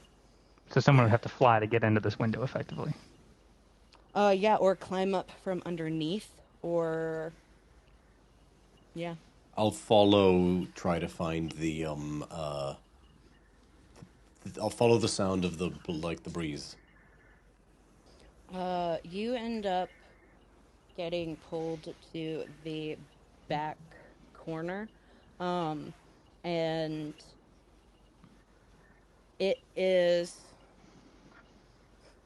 weird because it's next to the place where the door was, and it is just they essentially just took one of the panels and like bent it open, and it's broke all of the glass in it instantly. Can I grab a So different panel with my right arm and just test how hard that is to bend and break? yes, it gives, and it winds a bit, and you can feel like you leave impressions in the metal, but it's heavy glass, and it's pretty. It's a big ask. So Even for whatever your arm. did this is stronger than like this arm. Correct. Looking at the fuck. bodies, what would I judge the time of death to be versus when the incident happened? Does this look like it happened the same night, or does this look like it happened somebody came back possibly and then did this after the original bodies were taken out and already processed to the morgue? This looks like it happened in the last 5 hours. So these are fresh bodies. These something came in, did this before we got here. Yeah, that's what you're Have you thinking, got for that sure. flashlight? Can you see any trails that come up on bleed that we can follow, like tracks from where they are? Yeah, To... looking with the bleed detector on the window and the floor to see if there's maybe any bleed residue from when they broke in or when they left. Yes. Were they dripping?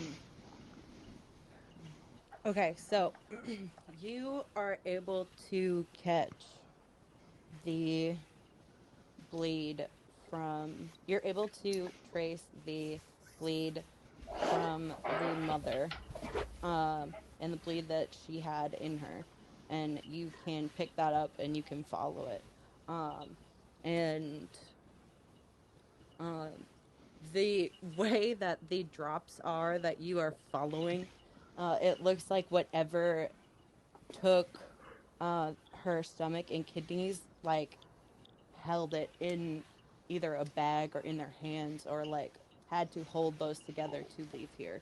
And so you guys can follow like the bleed drips with the flashlight, and that will take you back to where Brenton is. And looking at it, it's also going to take you outside. So they lead out the window? They do? I say to the doctor, I point to my handiwork. That was my best effort with this thing. That was whatever did that to those people. And I point to, like, the big one. Fascinating. Can I use occult researcher to take a brain mark? And do I think Marcus could do what was done to this window? The only thing that you have seen that could get close to this window is Marcus. Okay. Okay. With magic and bleed, that's not unusual, but it's not great. I'll be fair, I don't think anything about this situation is great, but I get your point. No, it would have been nice to talk to these two before they died. Can I peer out of, like, the hole that was made and just, like, look down or around or something? Yeah, for sure. You wanna roll for it? You can get extra if you roll. Sure. Survey focus, what you like. Survey? Okie doke. Alright. Wish me luck. Good luck. That was a 4 and a 3. Okay, alrighty. So what you notice is that looking out the door of this, you look at probably about 30 yards of like manicured grass and like, a cement walkway that they can go, and then you're looking at the fence that would have then like gated in this courtyard and stuff. And with some of the extra light that is spilling out from the doctor's bleed flashlight, you can also see that those drops are leading that way as well.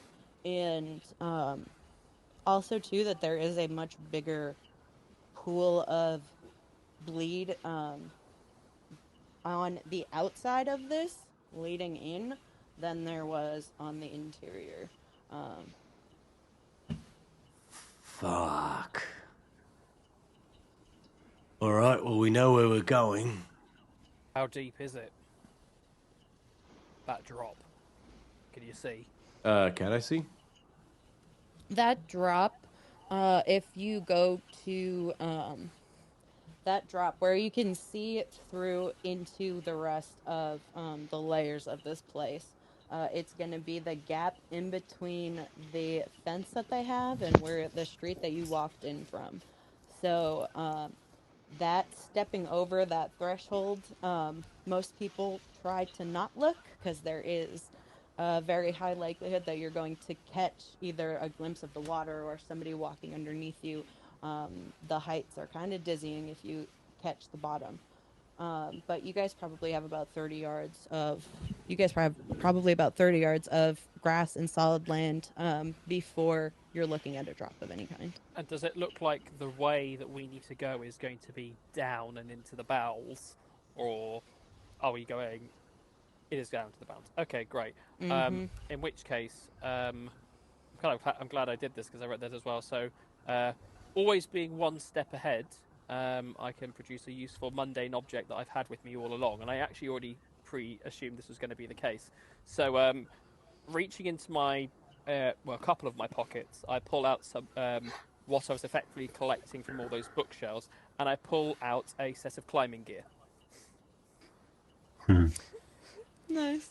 Well, Nice. Call it good intuition. You want to do the honors? Well, I guess I've used it more. Okie dokie. Used to just, you don't look down. That's it, right? Don't look down. Don't look down. And yeah, I will. I'm gonna. I'll set the climbing gear up, and it's a secret. It's basically like a hand. And to kind of give a bit of description about how this is, so it looks almost like your D&D equivalent of climbing rope and pittons, etc. Except the pittons seem to be spring-loaded. So that when you kind of you push and click, and then they kind of, like the spring depresses, and that kind of gives the hammering force to kind of fit it into place. You get the impression that anything that required any actual brute force to attach in place, Walter may have lost some years ago. But he will begin to start the process of creating this, like using the climbing frame and going down and setting it up so that others can follow with him. He's probably not very fast, but he goes through it. And there's something a bit methodical, and like although he's going not super fast, he's going at a very consistent pace as he kind of makes his way down. And are we heading into like a sewer system, or like, sorry, paint the picture again for me. So there's this moat around the mansion? So what you've got, what you've got is essentially this place is like Rome, built on top of the structures of an ancient civilization. Right. What is different between this place and Rome is that in this part of town, the ancient structures are coming up through the ground. And so people use that when they made the infrastructure of this place. They used the archway of this great building. So essentially, instead of a Pyramid of Giza, they have the Arch of Newfair. And on this big arch is where the eaves are. And that is where all of the upper echelons of society all live, and they live up on top of this arch that is the last pillar of Old Fair. And underneath that, because these people essentially, they have nowhere to go but up. So underneath that is then all the people that live in the ruins, they live at sea level. So all of these people essentially live up on top of houses on stilts that are set up over the slums. And the people that live in the slums can climb up through and live and work near the eaves. But when they go back to have their lives, they all go back down to sea level, and they live and work and root around in the ruins of Old Fair. Got it. All right. And sorry, go ahead. The sections, no worries. The sections of this, so when you build houses in this place, you have to build them on blocks themselves. So where your land would end, that's where the rest of the infrastructure has to come up and abut against it. So any of those little adjoining places are going to be essentially places that y'all can slip through the cracks and go into other things. There are specific areas that are lifts, essentially ski lifts to bring you down to go up or go, vice versa. But this will work just as well for you. All right. I'll go last and I'll lower everyone down. Okie doke. I would like a move from everybody, and you can add an extra d6 because Brenton is helping everybody. And I roll solo? You can roll. You can roll with the extra d6 as well. No, I don't mind. I You just get double the checking. benefit of a team. Go for it. Okay, so if I have 1 dot and Brenton's helping out, so I'm rolling 3 dice? Correct. Okay. Critical success. You're gonna 5. spend a nerve to roll Wonderful. an extra 4. dice. Okay. Oh, I've actually spent the thing. Sorry. I'm gonna try and use the ones that are here. I'm going to add a. All right. So you take Norman. Oh no. It's a failure from the old man going first. Oh no. Okay. Actually, so- I'll burn a resistance and I will re-roll the 1 die. Okay.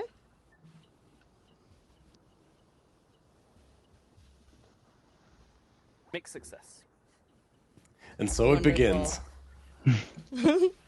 Okay. So anybody who got 3 or lower, which I think you just saved yourself, Walter. Okay. Yep. 3 or lower, you guys take 1 brain mark, just from nerves, and just sheer panic of of you guys falling down. And we are almost hitting the 4-hour mark, and so I think here, as you guys descend down into Old Fair and the slums of South Soffit, this is where we're going to end our first Candela Obscura game, guys. Woo! Well done, well done. Thank you guys so much. Thanks for running We did it. it. Thank you, yeah. Of course. Yes, Thanks for Hannah, playing. thank you I had so the best much. time. You're so welcome. Do I we need hope to you guys worry have a about good time, elimination and- keys at this stage, or is that at the end of the whole thing? Not at the moment. We're going to touch on that next time once you guys at least have a little bit more information under your belt. I do have the questions for your illumination keys, so I have been keeping track. I but you will guys then got refrain that. from asking if me smashing the crystal ball counts as using violence of action. Okay, good call. Use your resources if you want, baby. That's all I'm going to say. Just randomly punches one of us just to get the point. Yeah. It's straight up like Hulk in the first Take Avengers this. film, where it's like he's sitting next to the doctor. Yes, exactly. I have one objective to probe a witness, and I think I can. There you go. I'm going to be able to tick that one off at the very least. So we'll see. Nice. Nice. Well done. Well done. Right. Okay. Do your wrap up, good sir. I will Okay. cede the floor. Thank you all so much for tuning in tonight. We had a bunch of people tune in for the first time. Yeah. Jordan, thank you for the subscription. Alex, Kept are going you to okay? commercials and I couldn't. Yep. Cool. Dingo _43, thank you for the follow. Crawling Yee followed us as well. Thank you. VBout86 subscribed, appreciate it. Inaccessible Fanny, also appreciate it. Nancy Art Music, that was 14 days ago, but also we appreciate it. Just a huge thank you. For a brief outlook, just to give anybody who may be more familiar with the main campaign, like an outlook, we're looking to be firing up with that again, probably on the first weekend of April. But until then, it's going to be all Candela Obscura every Sunday, Hannah willing. So you can tune in next week for the next leg of this adventure. Just a huge thank you. I'm having a lot of fun getting to be in the player's seat. I hope I was acceptable, everyone. I'm so glad. And I can't wait for more. Well, I guess then let's kick it off with the Lady of the Hour. Hannah, would you like to tell everyone where they can find you? Alrighty. Yes, I'm Hannah. I'm Rage and Babe Rights, your lore keeper and game master for Candela Obscura. You can find me on TikTok, Instagram, the whole 9 yards of socials under Rage and Babe Rights or Charty Writer for my writing account. Terrific. And I would be remiss if I did not give a shout out as well to Jordan for his first appearance on DC 30. Hopefully not the only appearance. We can talk about that anytime. But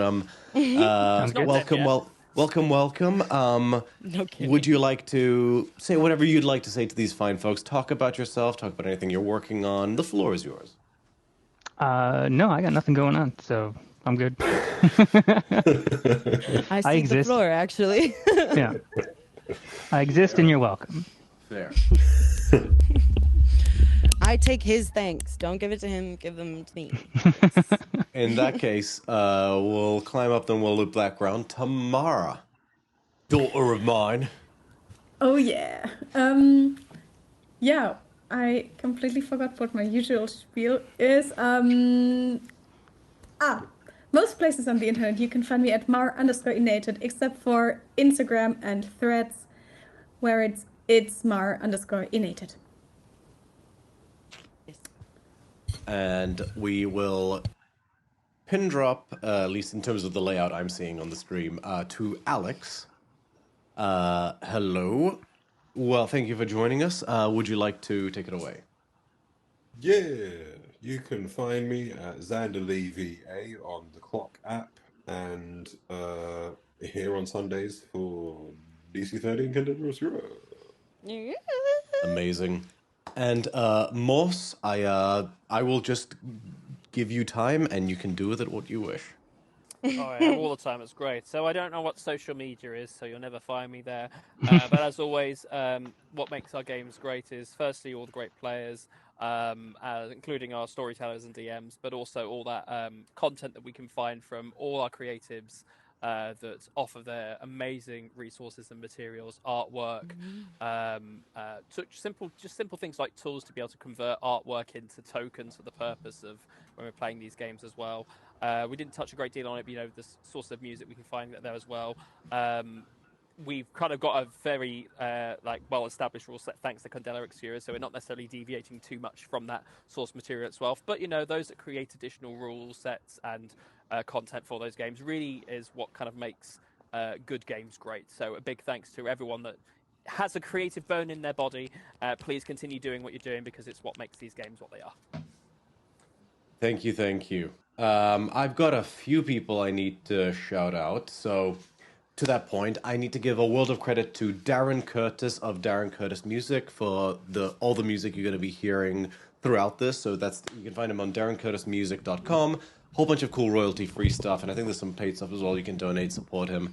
Really cool. Do support him. As always, big thank you to Michael Gelfi for different ambient tracks, including Steam City and all that.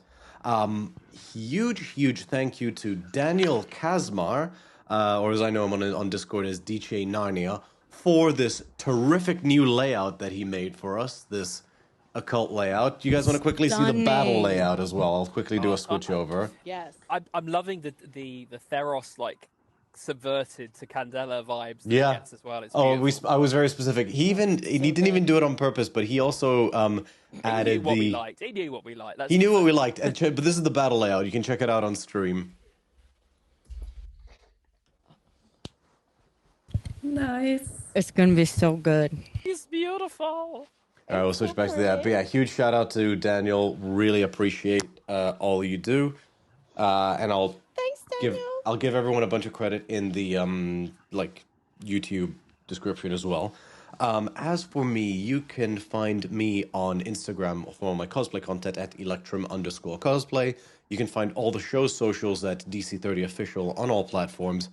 I'm so terrible at posting stuff for the show, but I'll be working on it eventually.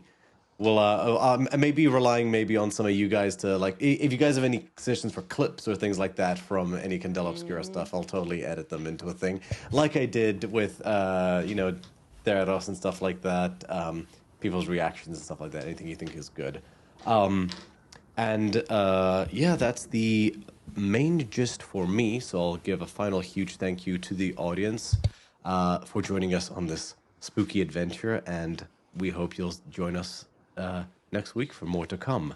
Shall we do a raid? Always. Ooh, yeah. Okay, we'll start by just wishing everyone a fond farewell. Thank you so much, and have a good night. We are DC 30.